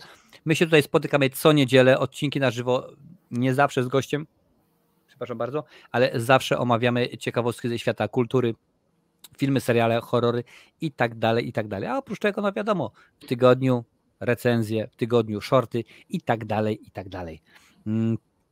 Łukasz, ale ty masz cały czas poważną minę, stary. Chyba następny odcinek zrobimy o komediach, ale póki co twoja kolejna propozycja. Powiedz mi, co masz przygotowanego dla naszych widzów. No to kolejną propozycją będzie Amerykański Wilkołak w Londynie z 1981 roku. W reżyserii Johna Landisa. Mhm. I tutaj jest sobie dwóch takich gości. Przyjeżdżają jadą na wycieczkę po Anglii i jeden z nich zostają zaatakowani przez wilkołaka. Jeden z nich właśnie zostaje ugryziony i później zaczyna się zmieniać właśnie w tego wilkołaka. I tutaj są właśnie, jest to trochę horroru, jest też elementy komediowe są i one są dobrze takie, powiedzmy, w punkt. Można się też pośmiać, ale też jest trochę grozy, bo na przykład jak się główny bohater zmienia w wilkołaka i to jest chyba efekt, z tego co pamiętam, efekt praktyczny i to wygląda tak. Nawet przerażająco, nawet jak na tamte czasy. Zabawne jak dla mnie było to, że za ten film oczywiście wyreżyserował go John Landis, a to nie jest facet, który jest znany właśnie z horrorów, to jest facet, który, panie i panowie, zrobił Blues Brothers. Tak, to jest facet, panie i panowie, który zrobił między innymi w Krzywym Zwierciadle Menażeria i on głównie właśnie słynie z komedii, a tutaj wziął się za takie kino, zrobił je dosyć dobrze, co tutaj już mówić. Tutaj patrzę sobie jeszcze, jakie inne takie produkcje, które mogą wszyscy kojarzyć, bo tego jest aż 46 filmów. Nie wszyscy kojarzą pewnie wiele z nich, chociaż z drugiej strony thriller Michaela Jacksona, ten teledysk pewnie każdy kojarzy, ale chociażby komedia Trzej Amigos. Książę w Nowym Jorku z Eddie Murphym, chyba taki jest polski, to czytam Gliniarz Beverly Hills, część trzecia. No ale rzeczywiście Amerykański Wilkołak, niektóre rzeczy tutaj z tego co pamiętam były robione metodą poklatkową właśnie, jak ta zmiana wilkołaka, a niektóre były robione metodą odwrotną, więc tutaj rzeczywiście technicznie bardzo dobrze się sprawił. Pamiętajcie panie i panowie, to jest rok, akurat ta produkcja, którą Łukasz podał, to jest 81 rok, to nie było tak, że sobie wklepali w komputer i niech się renderuje, niech się robi. No nie ma takiej możliwości, bo robimy to albo metodą poklatkową, albo miniatury, albo animatronika, albo trzeba jakoś inaczej kombinować, więc rzeczywiście wtedy mieli naprawdę twórcy, musieli się wykazać pomysłowością, to nie było tak, że wrzucimy do komputera i śmiga, jakoś to inaczej wszystko musiało wyglądać.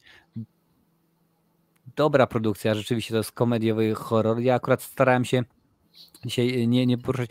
Mam fajne wydanie dwupłytowe właśnie tego filmu z okładką, która fosforyzuje, także bo wiadomo, wilkołak, księżyc, takie jakoś super. Nawet jakiś czas temu rozdałem w którymś z konkursów widzom tenże film, tylko że akurat tam była okładka 3D, która tak się ładnie mieniła, a ten film ma 7,5 na 10 na IMDb, więc bardzo ładna rzeczywiście ocena. Proszę bardzo, tutaj podrzucają widzowie. Szpiec tacy jak my, pisze Spacja, Lancel, Trzech Amigos, Steve Martin, Chevy Chase. Bardzo lubię ten filmik. Trzecim był chyba Martin Short, jeżeli mnie pamięć nie myli, a powinno być jeszcze, że tak powiem, w porządku. Zgadza się. Dobre kino. Też odświeżyłem go sobie chyba z rok, może 2 lata temu. Bez gwiazd, co jest ważne, ale film zrobiony dobrze, technicznie, fajnie, sensownie. No i ciekawie, co tu dłużej dodać. Chyba nic więcej się nie trzeba dodawać, co? W sumie można dodać, że Dawaj. W sumie to dużo horrorów ma tak, ale z lat 80. fajny klimat miał tego Londynu, taka, pamiętam, że tam mgła, w niektórych była scena fajnie zrobiona. Mhm. A uwierzcie mi, w Londynie ogólnie Wielka Brytania, Irlandia, tutaj mgły nie brakuje, tutaj dużo pada. Wiem, bo w jednym z tych krajów prawie od 20 lat mieszkam. Więc zgadza się. Dobrze to wyglądało technicznie. Słuchaj, tak się zastanawiam, bo to akurat coraz mniej, ale to rzeczywiście dobrze, bo dosyć sprawnie nam to dzisiaj wszystko idzie, ale skoro jesteśmy przy technikaliach, panie i panowie, to tak, a czemu by nie? Niech tak będzie, tym bardziej, że akurat jest to świeżynka jak dla mnie, bo pierwszą część tutaj dopiero co piszecie, widziałem ten film na VHS-ie, to dopiero pisał Lancel, że coś widziałem na VHS-ie, wcześniej też Zbigniew Sadowski, więc ja powiem o filmie, który również widziałem na VHS-ie dawno temu, a w zeszłym miesiącu odświeżyłem sobie na potrzeby cyklu kultowych horrory.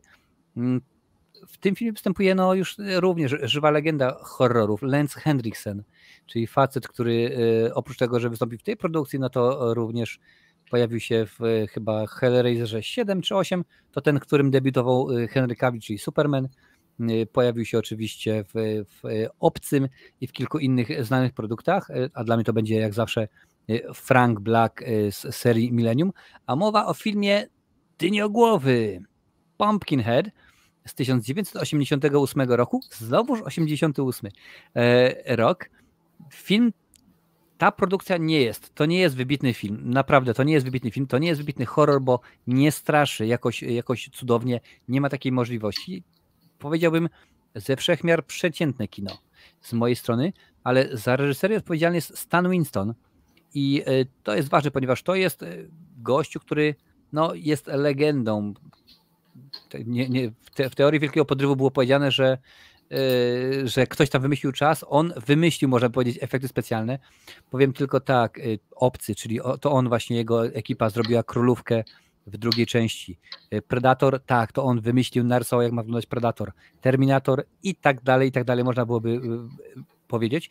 Więc tutaj on i jego ekipa byli właśnie odpowiedzialni za efekty specjalne, on reżyserował i jest to film, który nie straszy za bardzo, ale jest ciekawie zrobiony technicznie. No oczywiście, że się zestarzał przez te ostatnie 35 lat, ale Lance Henriksen jest dobry, jego synek, naprawdę, jego synek jak dla mnie skradł ten film, naprawdę skradł ten film.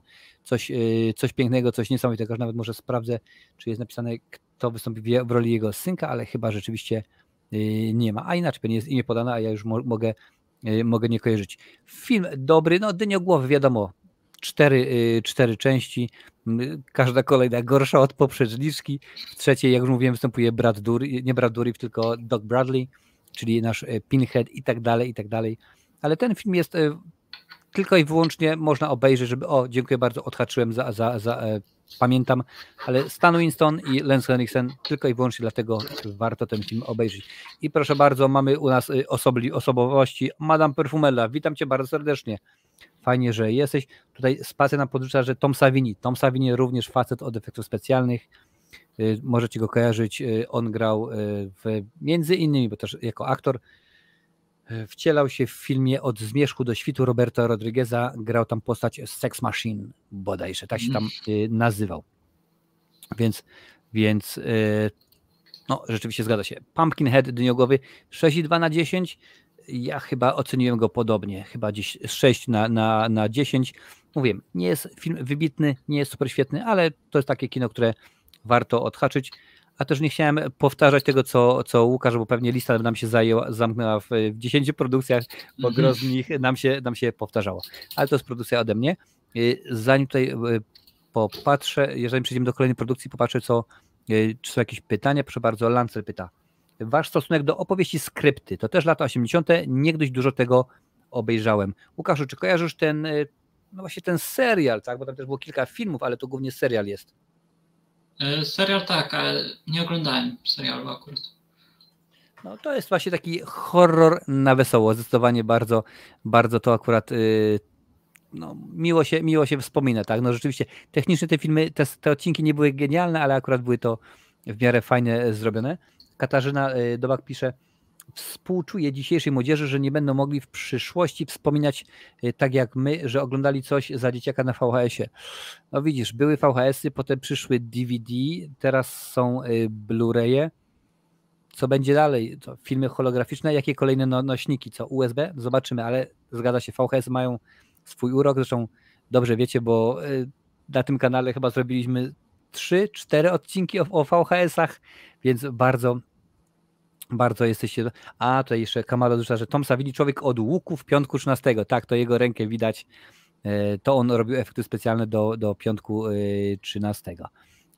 Dobra, patrzmy, co tutaj jeszcze jest. Świt żywych trupów, 78 rok. Zgadza się, tam też się pojawiał. A jest na waszej liście Lśnienie, to jeden z najlepszych klasyków, pisze Adalet. Słuchaj, Adalet, nie będziemy zdradzali. Ja wiem, Łukasz też wie, no ale zobaczymy za chwileczkę. A skoro teraz ja mówiłem jak najbardziej o filmie, to teraz Łukasz, pora na ciebie. Co ty byś tam polecił? To ja bym polecił Maniak Copa znowu 1988 po raz kolejny. Cudowny rok, panie i panowie, wszystko z 88 oglądać. No to jest to slasher, w którym mordercą jest policjant, którego gra taki dość ciekawy aktor, to Robert Zidar, który się wyróżniał dość ciekawą taką budową twarzy, miał taką wystającą, coś ze szczęką miał. Się tak wyróżnia jego postać. I mamy tutaj też w obsadzie na przykład Toma Atkinsa, mamy Bruce'a Campbella w jednej z ról, więc obsada... Aż! Tylko tyle chciałem powiedzieć, że to jest że wiem, kto to jest. I tutaj jest dobrze napisana według mnie historia tego filmu. Ogląda go się z zaciekawieniem. Klimat jest też dobry, jest dobrze oddanie takich różnych scen, że na przykład jak stoi ten policjant w mroku, wygląda to tak tajemniczo i ciekawie.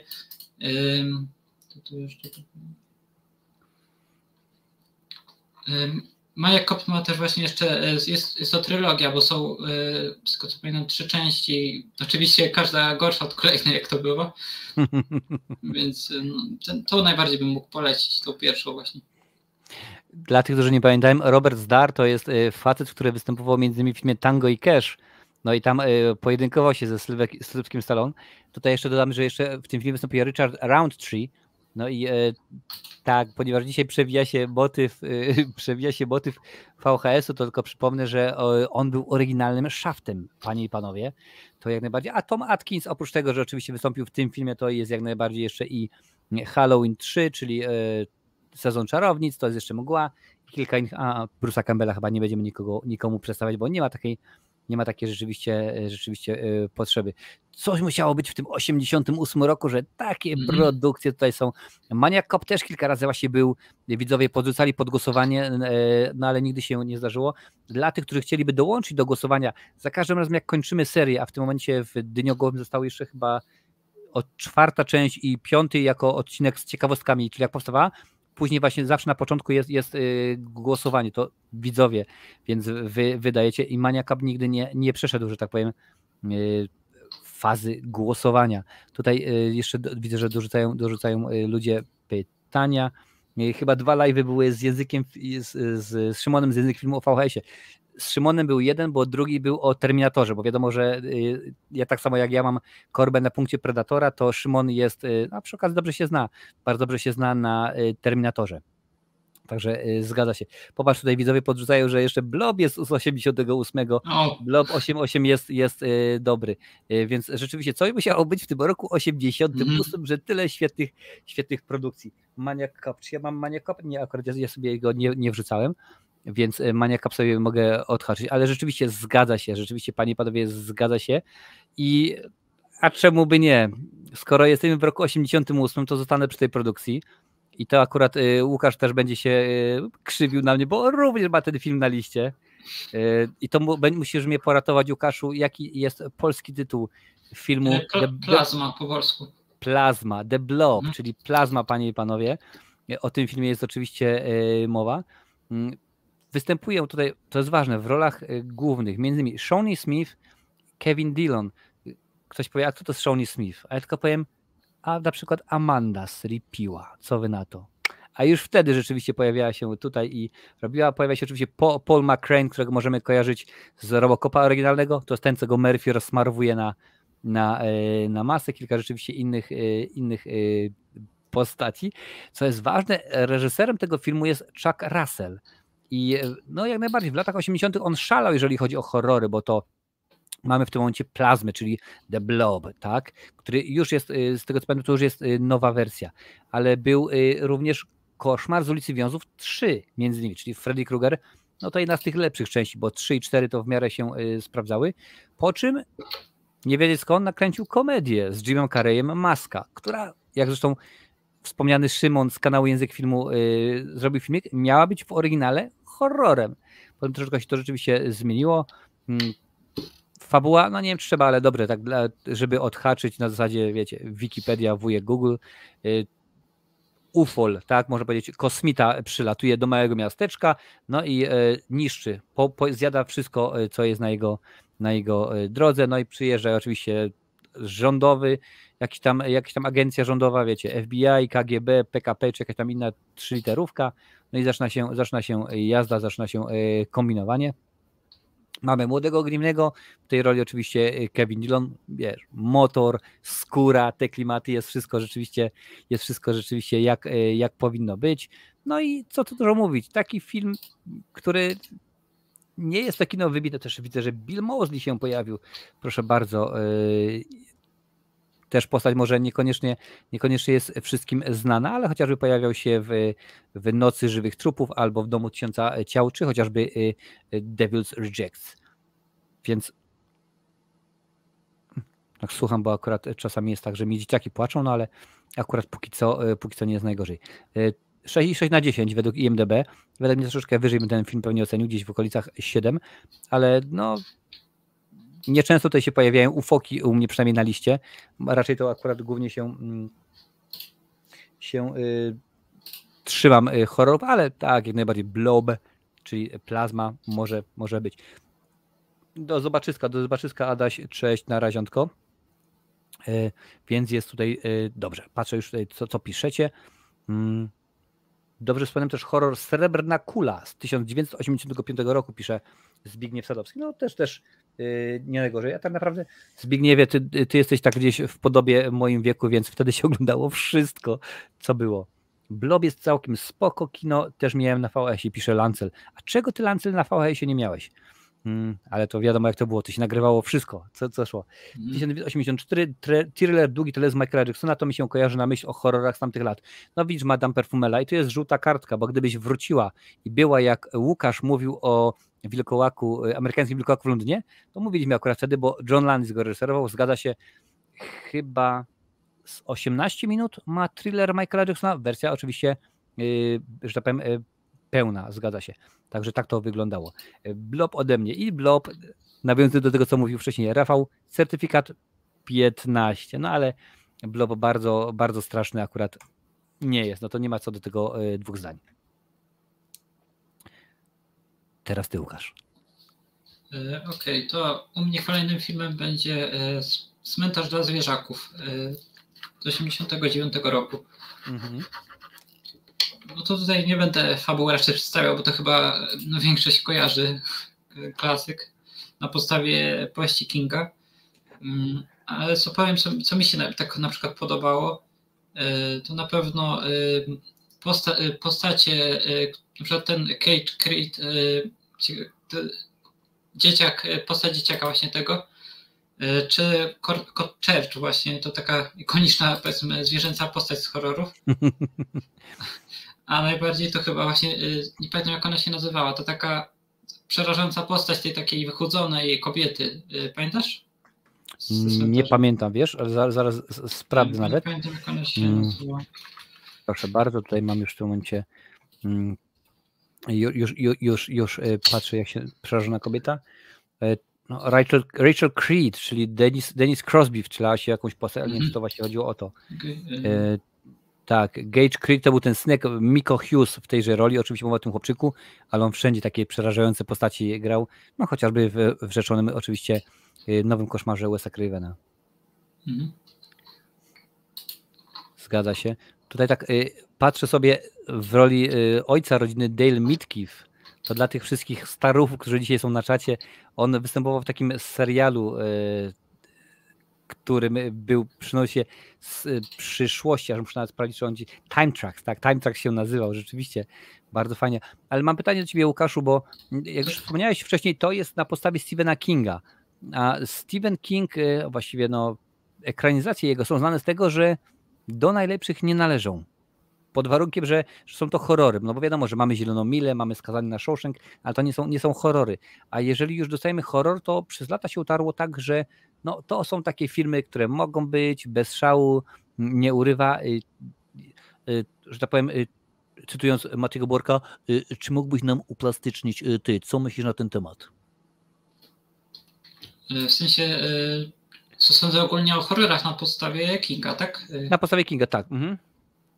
Znaczy to dużo jest produkcji takiej, powiedzmy, tak jak na przykład z Dziećmi Kukurydzy. Pierwsza część, okej, i powiedzmy jeszcze druga, ale później to tak produkowane jak Władca Lalek, tylko chyba dla kasy i kolejne są gorsze. Ale na przykład jest według mnie Lśnienie na przykład Carrie, to oczywiście miniserial zarówno i ta nowa wersja, Christine oczywiście, Misery. To jest trochę właśnie tych takich całkiem udanych produkcji na podstawie Kinga. A potem do tego dołożymy jeszcze te wszystkie fałsi VHS-owe i wychodzi, że średnia jest takie powiedzmy 5-6 na 10, czyli może nie najgorzej. Także damy radę panie i panowie. No dobrze, porównując, Cmentarz dla zwierząt rok 89. Kurczę, nie mogli zrobić premiery w 88. Wtedy byśmy mieli jeszcze całkowicie. Wersja stara czy wersja nowa? Która tobie bardziej leży? Zdecydowanie stara. Zdecydowanie stara. No to pewnie się przychylę do tej oceny. W ogóle piszcie panie i panowie. Cześć motywatory, witamy cię bardzo, bardzo serdecznie. I piszcie, czy wolicie starą wersję Cmentarza czy nową? Tutaj zobaczę o pytania. Proszę bardzo, do ciebie pyta Spacja. Co sądzisz o Stukostrachach? Tommy Knockers. Czekaj, sprawdzę co to było, bo... Tutaj właśnie Spacja dodaje, że to jest serial z lat 80. na podstawie Kinga. Ja z tego co pamiętam przerobiłem tę książkę ogólnie i chyba nie kojarzę. Chyba nie kojarzę. Ale aż sprawdzę, czemu nie. Tommy Knockers. A to chyba było coś o kosmitach z tego co... Ale to już widzę tutaj już pokazuje mi się, później to mi się już pokazuje, to jest 93 rok, tak, pokazuje TV miniseries, czyli chyba 2 odcinki, epizodka, już sprawdzimy ile tych odcinków jest. No to są takie 2 odcinki, takie troszeczkę dłuższe każdy. No, kilku fajnych aktorów, bo pojawia się, widzę, akurat jest Jimmy Smith, jest Joanna Cassidy, Cliff DeYoung, Tracy Lords, o proszę bardzo. W tym momencie, powiem ci tak, Spacja, w tym momencie nie kojarzę, musimy pewnie zobaczyć zwiastun, może bym wtedy sobie przypomniał, ale tak na bieżąco to niekoniecznie. Tutaj się jeszcze odnoszą do wersji. Nowa z Lidgołem taki średniak, mowa oczywiście o nowej wersji. Stara wersja Cmentarza, pisze Adalet i Jarosław, dla mnie obie średnie. Zbigniew, Marcinie, jestem z rocznika pierwszych szczęk, pozdrawiam. No i elegancko to wszystko w temacie, także nie jest źle. Nowela była, tak, ale my się akurat trzymamy ekranizacji, wiesz, bo nie zawsze moglibyśmy dotrzeć do tego wszystkiego, no ale jak najbardziej. Cmentarz dla zwierząt mamy odhaczony, no i widać, że wolicie raczej wersję starą, także w porządeczku. Bardzo mi to... A propos tego Cmentarza, oglądałeś drugą część? Drugiej części nie kojarzę, żebym widział drugą część. Powiem ci, mówisz o tej starej oczywiście, nie kojarzę. To jest chyba, zaraz ci powiem, z którego roku, Cmentarz. To był rok 92. Nie, pewnie nie kojarzę. Możliwe, że, bo wtedy akurat to były lata 9.2, 9.4, to wtedy się oglądało wszystko, aż do 97 roku oglądałem wszystko jak szło. Oczywiście na VHS-ie, jak tutaj większość z nas. Także bardzo mnie to cieszy. Chciałem powiedzieć, że w końcu ktoś jest starszy tutaj na live ode mnie, no ale nie będziemy nikomu wypominać lat. Oczywiście mowa o komentarzu, który się pojawił chwilę temu, ale nie będę przypominał, o co chodzi. Dobra, słuchajcie, tak się zastanawiam, bo tych produkcji mamy mało, a tak nie chciałbym też zabierać tobie, bo jest w sumie 1, 2, 3, 4, 5, 6, 7, 8. Ja mam 8, ty już powiedziałeś 9, więc moją 9. produkcją tak naprawdę z tych 4, które mi zostało, 3 ty również masz, ale dobra. Wybiorę taką, której ty byś nie miał. Czy masz to, czyli tego nie masz. Proszę bardzo. Skoro mówiłem już o George'u A. Romero dzisiaj, to powiem oczywiście o jego produkcji. Film z 88, ale z 85 roku, czyli Day of the Dead, Dzień Żywych Trupów. To jest kolejna produkcja, jak najbardziej. I w tym momencie mnie zaszczelcie, ale mi się wydaje, że to jest druga część. Noc, świt, dzień. Trzecia część w produkcji George'a A. a Romero. No i też rzeczywiście tutaj widzowie już wspomnieli wcześniej o kilku aspektach z tego filmu, między innymi o Tomie Savinim. Zombiaki, tak, no wiadomo, że od kiedy George Romero je, można powiedzieć, wymyślił, że tak powiem, mimo że to wiadomo, że one były wcześniej, ale jego się uznaje za ojca, no nie miały łatwo. No i tutaj jest podobnie, co prawda, certyfikat 18, więc to powinno być bardzo dobrze, ale tutaj jest bardziej krwawo niż to jest. Głównie akcja skupia się w supermarkecie, w sklepie, gdzie no niby wszystko w porządku, no ale potem się ludzie stają się ludźmi. Nie mamy tutaj rzeczywiście gwiazd, jak się staram popatrzeć, ale gang motocyklowy, który się tutaj pojawia, to są prawdziwi motocykliści w ogóle. Z tego co pamiętam, dosyć konkretnie tam też jeden się z nich w trakcie kręcenia nawalił browarem i tam mieli jeździć po tym centrum handlowym, ale on po prostu popił dosyć konkretnie, przywalił, zniszczył, musieli odkupywać, a oni mogli tylko i wyłącznie kręcić po nocy, bo to był okres świąteczny, więc kręcili, zamykali sklepy, oni musieli nałożyć swoje scenografie, kręcili 2 godziny przed otwarciem sklepu, musieli przestać, bo rzeczywiście trzeba było wszystko zmienić z powrotem, żeby żaden zombiak nikogo w święta nie przestraszył, bo to byłoby rzeczywiście hardkorowe. Budżet 3,5 bańki, film zarobił ponad 5, więc no całkiem sensownie, nie najgorzej może być. 7,1 na IMDb, więc no w miarę sensownie, ale jest to kino, które, co ja bardzo lubię przy okazji właśnie drugiej, trzeciej, 85 części, kiedy uniwersum danej postaci, danych stworów się rozwija. I tutaj rzeczywiście dowiadujemy się kilku ciekawych rzeczy, jest parę nowych pomysłów, no i to mi się podoba głównie w tej produkcji. Było inne oczywiście, Dzień Żywych Trupów i Noc i tak dalej, te wszystkie filmy są w ramach kultowych horrorów już omówione. W ogóle ostatnio sprawdziłem, że jest ponad 200 filmów omówionych, masakra. Tego rzeczywiście jest bardzo, bardzo dużo, no ale jak najbardziej, no przynajmniej jak myślę zombiaki, to myślę George Romero, więc tym razem nie jest inaczej. I Dzień Żywych Trupów to jest pozycja numer 9 ode mnie, for you. This is it, więc 9. pozycja ode mnie dla was, moi mili. Już popatrzę tutaj, co tutaj piszecie. Proszę bardzo. Jeżeli chodzi o horrorową adaptację Kinga, to najwyżej cenię Carrie. Okej, w porządku. Dla mnie najlepsza, a zarazem kultowa ekranizacja powieści Kinga to Lśnienie z 80 roku. Jerewanicz pisze. Oczywiście chodzi o tą z Jackiem Nicholsonem. Mimo że, uwierzcie w to albo nie, Stephen King powiedział, że to jest beznadziejna ekranizacja. On tego filmu nie lubi, bo według niego Kubrick sknocił, nie przekazał tego, co chciał. Wiadomo, lśnienie kultowe i często przytaczane w różnych filmach, choćby w ostatnim Evil Dead Rise. Rzeczywiście bardzo, bardzo często. A Madame Perfumella pisze, był taki film o 2 uczniach szkoły średniej, którym zginęła koleżanka. Włamali się do szkoły w nocy z trupem i ożywili ją, czy coś w stylu Frankenstein, ale nie pamiętam tytułu. Słuchajcie, jeżeli pamiętacie, drodzy widzowie, to dajcie znać Madame Perfumelli, niech sobie przypomni, może jest film warty obejrzenia. Słuchajcie, łapy, lecimy, już nam brakuje 4 łapek do 40 i będę bardzo, bardzo zadowolony. Dobra, to był film ode mnie, czyli Dzień Żywych Trupów. I teraz Łukaszu, ważna sprawa. Ostatnia produkcja. A potem pewnie jeszcze pogadamy sobie może poza anteną, ale ostatnia produkcja, którą byś chciał polecić, ewentualnie chyba, że masz przed ostatnią produkcją jakieś takie, które byś chciał powiedzieć, o, wyróżniam ten na przykład, bo rzeczywiście jest w porządku. Ale co byś dał naszym widzom? No to wyróżniłbym na pewno Moją krwawą walentynkę.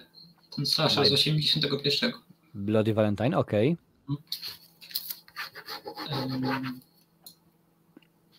I na pewno Christine, o którym już wspominałem wcześniej. Dobra. Czyli mamy, a tutaj sobie skreślę również te wszystkie rzeczy.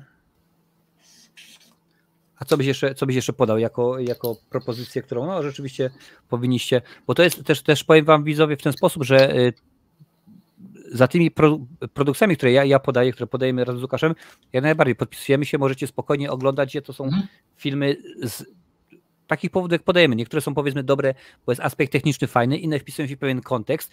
Wilkołak amerykański w Londynie na przykład jest dobry, bo ma fajny humor i tak dalej, ale z tych powodów jak najbardziej te produkcje możemy śmiało polecić, prawda?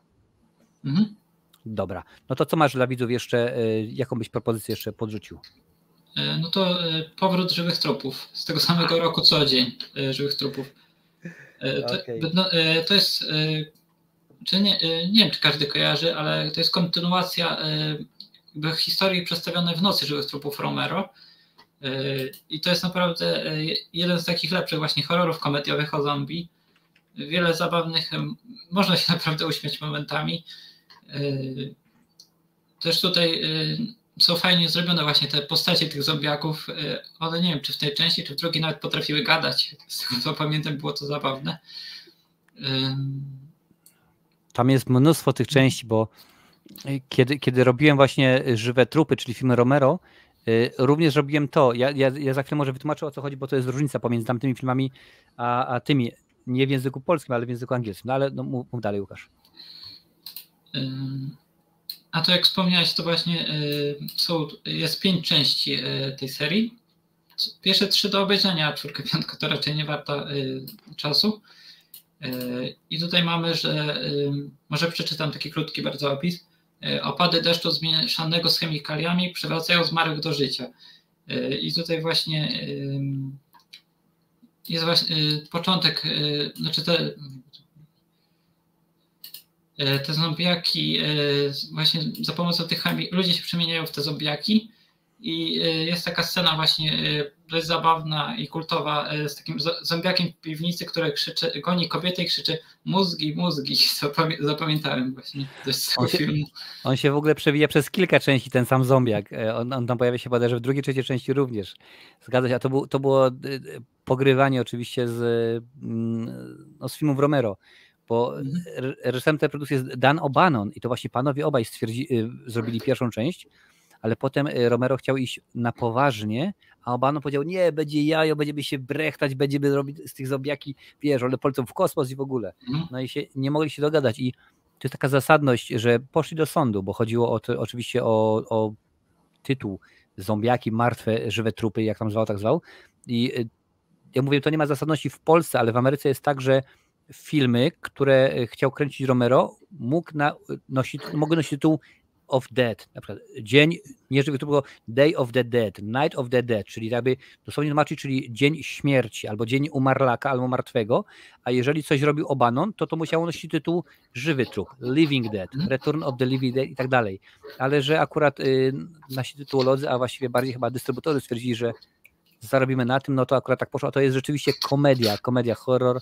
Ja pamiętam to akurat, bardzo dobrze sobie odświeżyłem, jak na VHS-ie widziałem, no ale to jest, tak, zgadza się, to jest dobra komedia, też omawiałem, jak już byłem przejdzie w kultowych horrorach, ale to jest inne i tutaj też efekty praktyczne właśnie do tego zombiaka, przecież wzięli faceta, który był nie tak jak ja, ale akurat był taki suchy i w ogóle, więc rzeczywiście no, ubrać go taki strój, to wyglądało dosyć fajnie, dosyć zabawnie, co tu dużo mówić.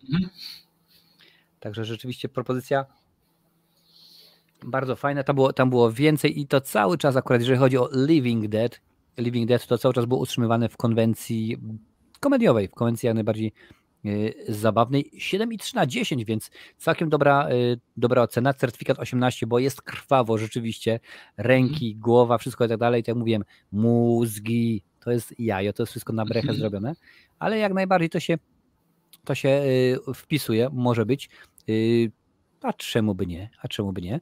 Więc słuchajcie,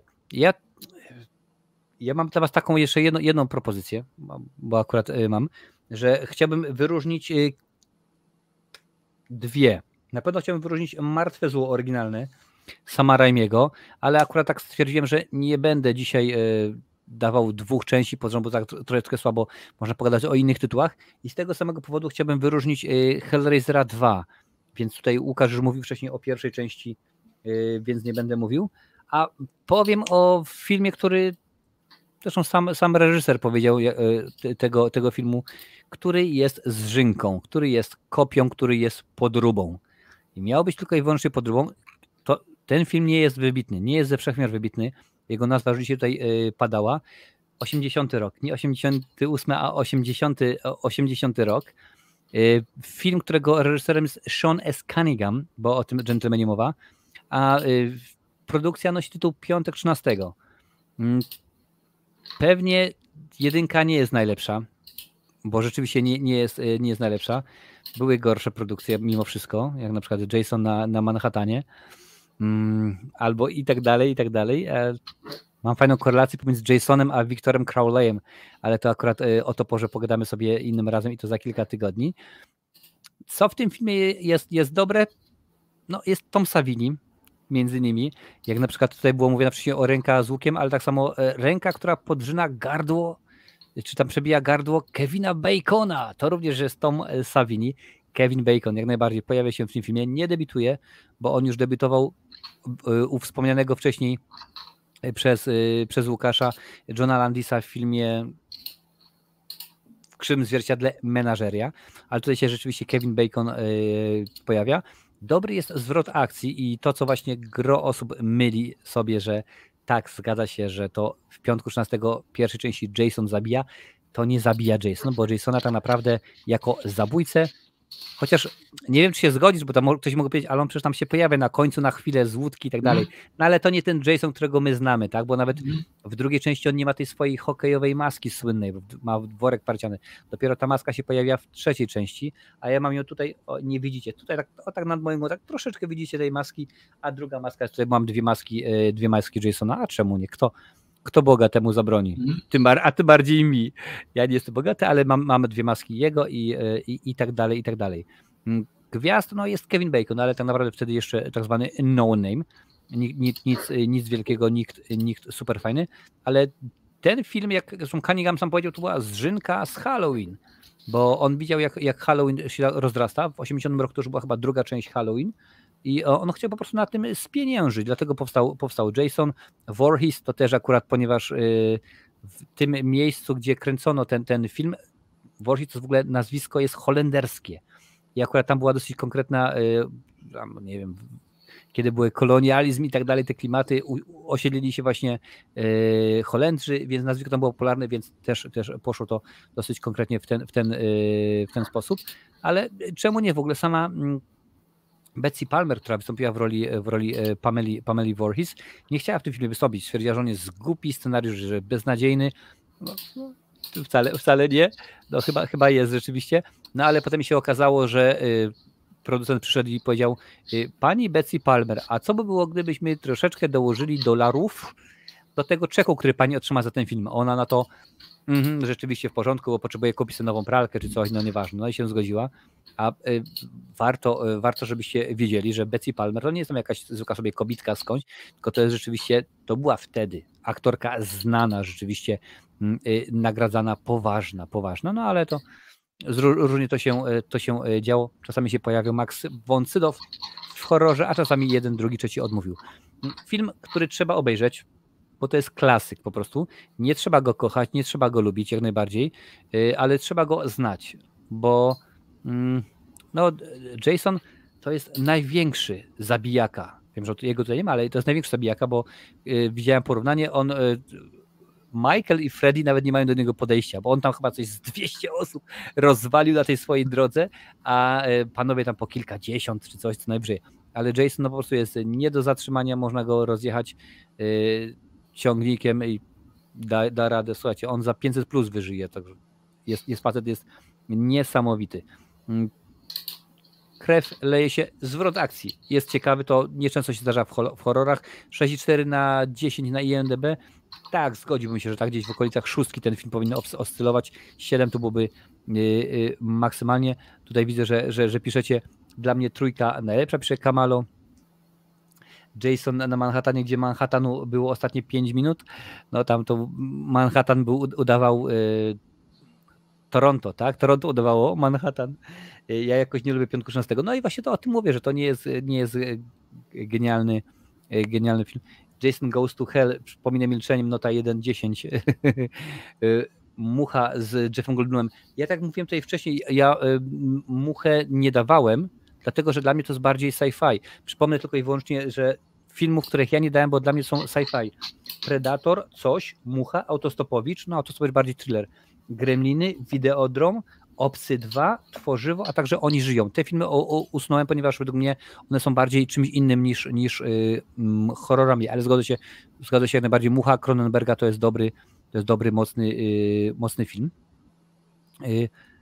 Nie wiem, czy Mucha to nie pierwszy body horror, chyba pierwszy, który znam. No, słuchajcie, niesamowita Gina Davis, Jeff Goldblum, a w dwójce też Eric Stoltz bardzo bardzo fajny aktor, więc trzeba byłoby powiedzieć. Bo gdybym miał wyróżnić, to jak najbardziej jeszcze, tak jak tutaj właśnie Łukasz miał kilka swoich, to bym pewnie dorzucił Muchę, dorzuciłbym Cosia, no Cosia można byłoby ewentualnie wrzucić i pewnie Tworzywo, czyli oryginalny tytuł chyba Staff albo The Staff, tak mi się wydaje.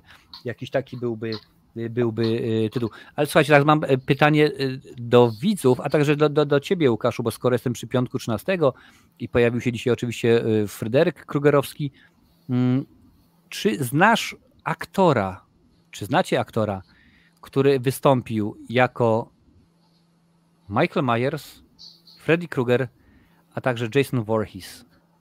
Jest taki jeden aktor, który wystąpił w tych 3 rolach. I to jest niesamowite, bo ja się o tym dowiedziałem przez przypadek, no właśnie dlatego, że robiłem jakiś tam kultowy horror i okazało się, że tutaj już widzę, że już widzowie znają. Łukaszu, wiesz? Czy... Bo to nie jest ten aktor z remake'u, Freddy'ego się wcielał, nie? Nie. No to nie wiem. Proszę bardzo, tutaj już Kamalo podrzucił. Jasne. Kane Hodder. Zgadza się. Kane Hodder wystąpił kilka razy jako Jason.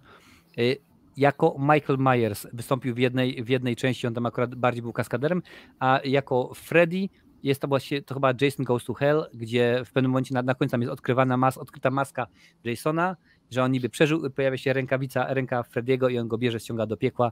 To jest właśnie Kane Hodder, który również wciela się w Victora Crowleya, jego ojca, również w serii Macheta. Topór, nie Macheta. Mimo, że to nie jest topór i tak dalej, ale ja o tym mówię, bo to w amerykańskim to jest molet, bo topór ma tylko jedno ostrze, a to ma 2 i tak dalej. Po polsku nie ma znaczenia, ale widzicie, tak samo jak przy okazji żywych trupów nie ma znaczenia, więc dokładnie widzicie. Słuchajcie, ale żeśmy 2 godziny już pyknęły dawno temu, a my ciągle gadamy, naprawdę i cały czas jest 30 prawie osób, dziękuję bardzo. Słuchajcie, brakuje 1 łapy do 40 i będę bardzo ukontentowany, także zróbcie to dla mnie i po prostu przybijcie tą łapę, jeżeli ktoś tego jeszcze nie zrobił, byłoby mi bardzo miło. I co, Łukaszu, chyba nie było aż tak strasznie, co? Rozrodziłeś się troszeczkę na koniec? No, troszeczkę tak. Słuchajcie, Łukasz po raz pierwszy jest u nas na kanale, nie po raz pierwszy na YouTubie, bo jak sobie poszukacie, to na kanale jednego z naszych moderatorów. Znaczy, czyli... nie poszukacie już, bo Marcelowi usunęli kanał z tego co wiem. O, widzisz, no więc też rzeczywiście nie wysłał. A jeszcze nie tak dawno powrócił i to nie odzywał się, muszę czyli widzicie, czyli oficjalny debiut po raz wtóry na tym kanale.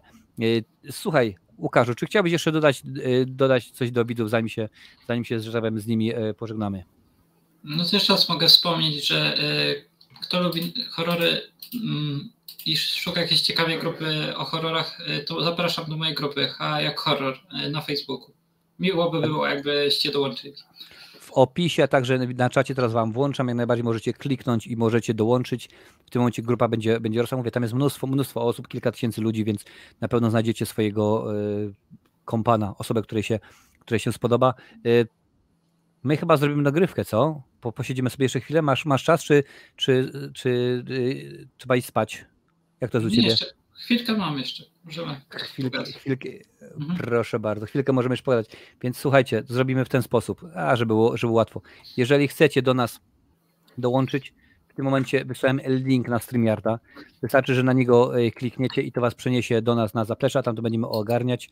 Możecie wbijać, my sobie tu jeszcze z Łukaszem pewnie przez kolejne 48 godzin pogadamy. I tak będzie. A z naszej strony to wszystko. Dziękuję bardzo. Oczywiście widzimy się za tydzień, bo jak zawsze widzimy się za tydzień, bo nie ma innej opcji. We środę 3. część Doniogłowego, zgadza się, a w piątek chyba to już jest ten okres, kiedy wjedzie na nasz kanał Indiana Jones. Tak mi się wydaje, panie i panowie. A z naszej strony to już wszystko. Dziękuję bardzo i widzimy się za tydzień. Cześć. Cześć.